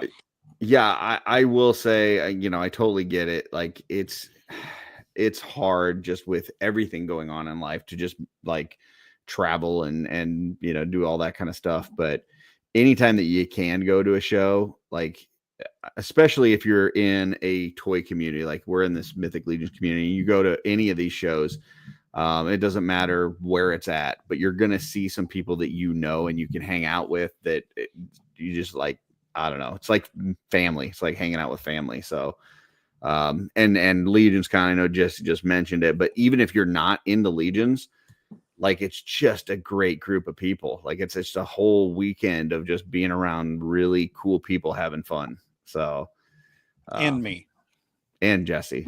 Yeah, that's true. Oh, you almost had me there until you mentioned Jesse was going to be there. Yeah. I work at a table, so I'll be working my table. So like you don't have to hang out with me unless you come to my better table. than when you used to work a pole. I'm proud of you, buddy. I would say though, if you go to Legion's Con, make sure you get some Jesse FaceTime on say Friday or Saturday, because come Sunday there's no guarantees. You may or may not be able to spend any time with Jesse. Just FYI. Look, I just have to have like nothing going on in the world the week of Legion's Con, and I'll be fine. Yeah, it's and I think the odd number years you're usually safe, but if you go on an even number year, just mark Sunday off the schedule. There's no Jesse on Sunday. You're just like that. I think I need clarification. Okay, so Brendan might not know this story. So in 22, which was the first year I set up at Legion's Con, and then this past year, 24, I essentially had I think nervous breakdown is probably too extreme of a word, but I basically had like a mental collapse at the end of the show. Like 22, like I almost passed out. Like they had to wheel me out to my car in a wheelchair and everything later because I was like so dizzy and disoriented. How was this was a surprise to you? What? Were you surprised by this? All right, what story am I not remembering? No, you're not remembering anything, bro. Like, but your people stimulation, you can only do so much. Exactly. Like, And you so- not know about yourself, like you can only handle so much people for so much time before you are like, I'm done. So here's like my perspective of how things go, Brendan, when Jesse's at a show, because I know you said you haven't really seen him in that environment really.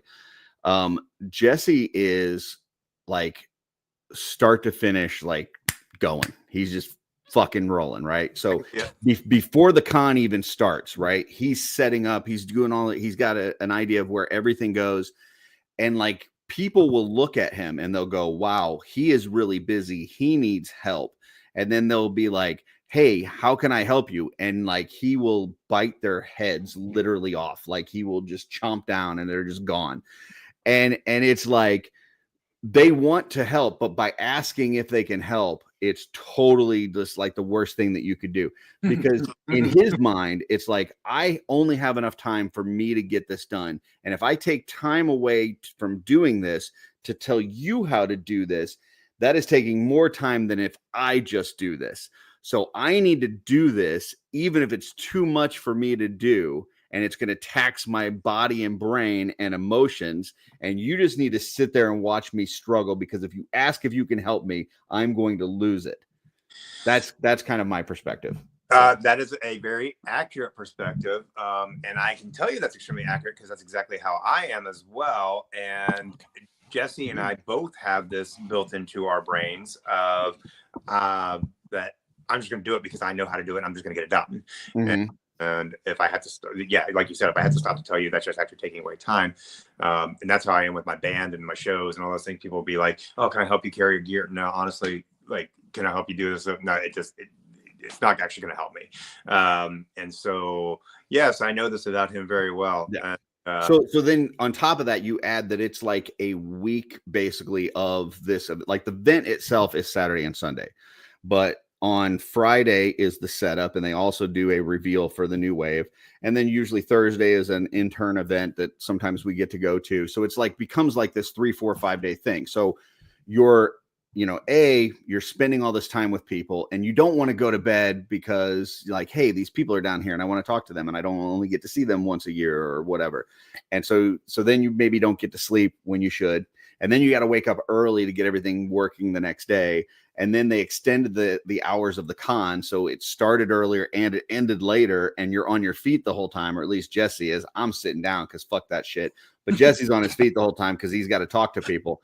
And so it's like now it's like this 3, 4 day thing where not getting enough sleep, probably not eating right, probably not drinking enough water, stressing your body and mind and emotions to the max. And so, yeah, by the time it's done, by the time it's like, hey, it's time to close the doors, I think his body and everything just goes, we're done. Yeah. Like, yeah. The best way to describe it is extroverted introvert.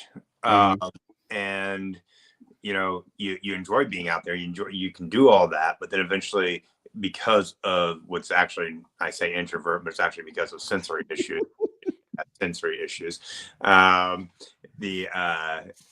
Eventually it just gets to a point where you can't do anything and you have to move. And, yeah, I know that about him well. What's going on? And Keep going. Yeah. He's just taking notes. And the thing is that everybody that's around there is like, hey, I hate to see him go through this. I want to help, but there's literally no way to help. Like, you just got to stay out of the way. Yep. And maybe the days beforehand, maybe tell him to go to bed earlier, or say, hey, have you eaten anything today? Let me grab you a snack real quick. That could maybe help. But otherwise, yeah, just you know what actually helps him out, and I don't know if people realize about him, but it's long hugs. Interesting. Okay. He loves to be hugged and held. if you want to see this boy absolutely like not be okay, give him a good solid embrace and just like Well, I will say that Legion's Con might be a little different in that regards because I've seen Jesse hug a bunch of people over the last few years. I mean like intimate, long, like a too long hug, like hold it too longer than it I'm should gonna be. I'm gonna cut you off here. I like hugs. Mhm. Hugs are nice. Mhm. I don't like it when they get too touchy. If your hands are anywhere other than like where they are around my shoulders or around the midsection or whatever, if they start drifting, He loves it when you slide your hand down. no. Like, If they start drifting, cup There's and lift, and Jesse will smile. no.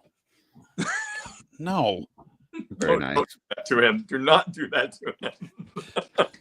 Everybody has this thing that I'm afraid to be touched, which is like, no, I just didn't want my guy friends in college pretending to like touch me in gay ways because no one's hand should be down there because I'm not married, so it definitely shouldn't be yours. It was not down there. Though. Relax. No, My knee is down there, and I wasn't saying you specifically. no. Our friends would jump like if he was asleep or laying down, they would jump up and like quickly cuddle him, and he loved it. I would say I could see people struggling with that after seeing him glistening on the volleyball court. Yeah, like, it would be difficult. How are we supposed to keep our hands to ourselves? Yeah.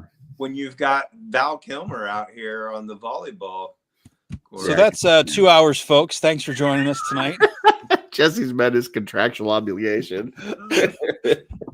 No, look, I don't know where I was going with that. But you should yes, come to Legion's Legion's Con, and you should visit him on either Friday or Saturday for sure. I plan to come to one, and I want to. When is it this year? It's the 10th and 11th or 8th and 9th of November. I think. I actually could potentially finally have something. Just depends. That could also be a concert series. I believe it is 8th and 9th, yes, of November. So just depends on when my fall concert series is. Beautiful. Yeah. Well, aren't you in charge of that? Can't you change the dates? I have to work with a venue that has a massive booking schedule. So booking.com, yeah. This was not a paid promotion. Anyway. No, I had a thought there. It was all right. Look, I think the problem is going to intern for a day. I'm not saying other people shouldn't do it. Because the 2 weekends I had my collapse was when I did intern as well. I mean, not to mention that my dad went back to the hospital and my air mattress deflated the one night, and like I had all this other stuff going on. So yeah, it's definitely just and they increased the hours of the show this year, which I mean, 2 extra hours each day. That especially for you when you're on your feet the whole time, like it's a lot. So yeah. I feel like you gotta take care of yourself. Maybe take a few breaks. Yeah. Like I feel like this has been very good all the way around. Very therapeutic. Very. We're all about mental health stuff. We on the really show. peeled back the layers on your onion, buddy. Yeah, I mean, we got some great stories from your guys' past. Wait, you did what to my what? We got some great stories. We got some awesome pictures of you guys playing volleyball. And I think maybe we help both of you out a little bit, work through a few things. Maybe, possibly. Good. Yeah. It was entertaining for the people watching, and it was maybe helpful for both of you. So that's great. Yeah. Yeah, and we've definitely given PGG some clips that they can use on their show. So yeah, that's good. I'm just glad we both expose ourselves. So anyhow, yeah. You don't want us exposing ourselves. That's my favorite line from Ghostbusters too. All right. Well, Brendan, thank you so much. It was great seeing you. We are going to put you backstage. If you got time, hang out. We'll be right with you as soon as we close out the show. And we hope to see you at Legion's Con. That would be awesome. So fantastic. Beautiful. Thanks for having me.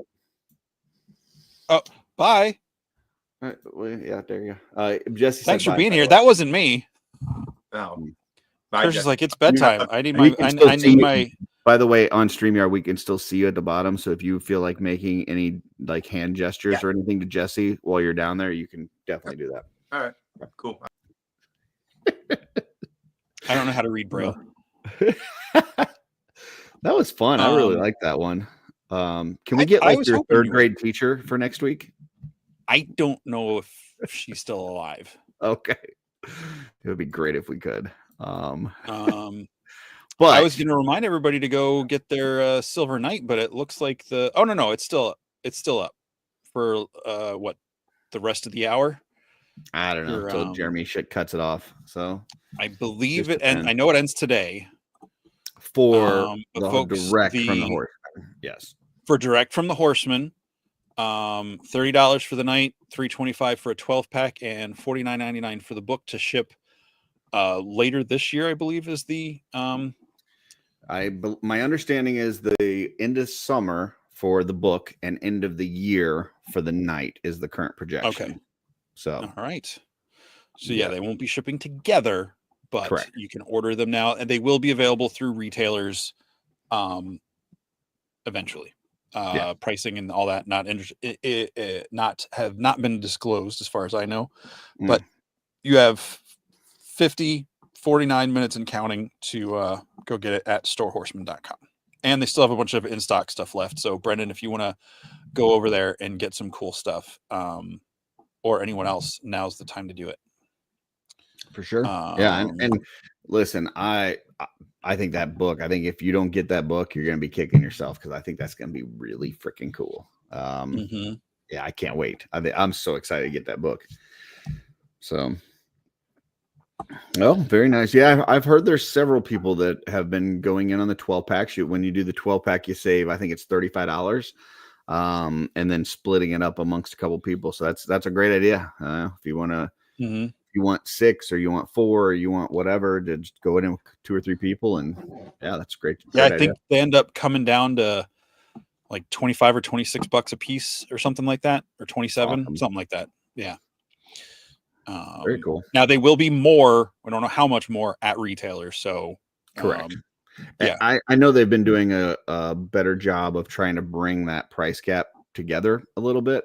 So I don't know that it will be as much as what figures were in the past, but I don't know that for sure. But the best price you're going to get is definitely right now, for the next 45 minutes. So, well, there you go. But next week we've got a show, and in the song it says bring a friend or 2.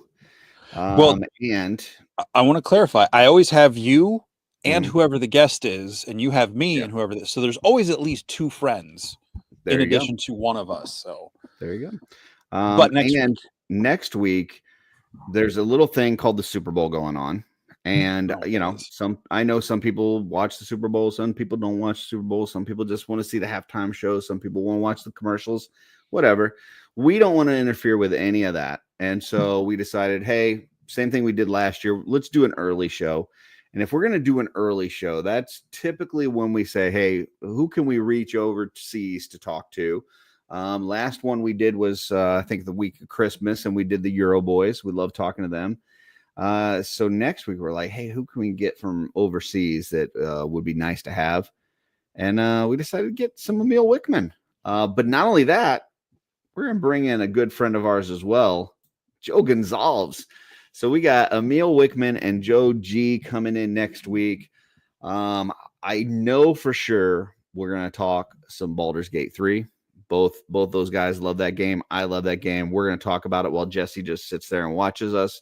We're going to probably talk some D&D, because I know all 4 of us are, playing D&D at the moment. So that would be interesting discussion. And then I'm sure we're going to talk some Legions. Like that's a guarantee. And with Emil on and Joe, I would guess God's Fire. So there's a few subjects we're going to hit on. If any of that stuff interests you, or you just want to see a couple really cool guys, tune in next week. You'll also get to see Emil and Joe. So, but yeah, that should be fun. Indeed. Do you think we can get Joe to watch Arcane between now and Sunday? Maybe. What time did we schedule it for next week? It was I believe it's 2:00. 2:00 Eastern. Yes, I believe that is correct. So there you go, folks, and we'll have a post out and all that kind of stuff. But yes, yes, I believe it is 2 p.m. Eastern. So, yes, that is correct. So yeah, tune in early, see us next week, and then you can, either just take a nap or you can watch the Super Bowl or whatever else you want to do. Maybe you got a Super Bowl party going on. If so, if you got any good food and it's near Missouri, hit me up. Maybe I'll stop by. So beauty. Anything else you want to leave the folks with, Jesse? Go Blue Jays. There you go. No, I know it's a couple weeks out, but it's coming up fast. ZoloCon, first weekend in March. New location. Really excited for that. It is a new location at the casino in King of Prussia or something to that effect. Valley Forge. I don't know. Something. Look it up. Zolocon.com. Something. Yeah. I feel like I really want to play this.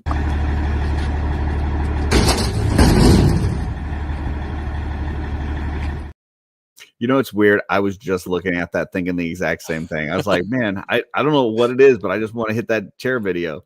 So watching Jim just yeet a chair into the dumpster, just it's a good way to end the night. So everybody, thank you so much. In a career too. Like I never would have thought like, hey, I'm retiring. Like I'm throwing my chair in the dumpster, but I bet that felt so good. Oh yeah. Good I bet times. Dirk already pulled that out of there though. Joe, there was nothing wrong with that chair. What a waste. Yeah. Yes, G, you need to watch Arcane. I need as many people to have as the emotional trauma and joy that I have from that show. It's a good show. Yes. So everyone that watched live, thank you. If you're watching on the chat or the replay or whatever words, thank you, and thank you. And until next time, where are the girls at?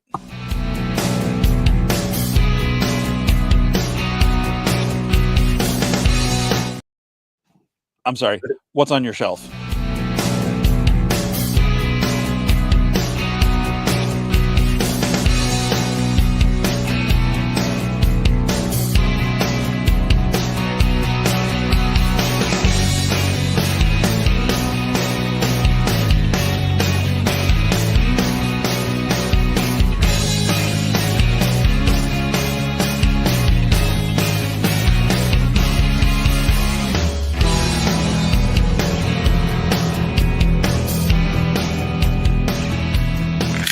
No!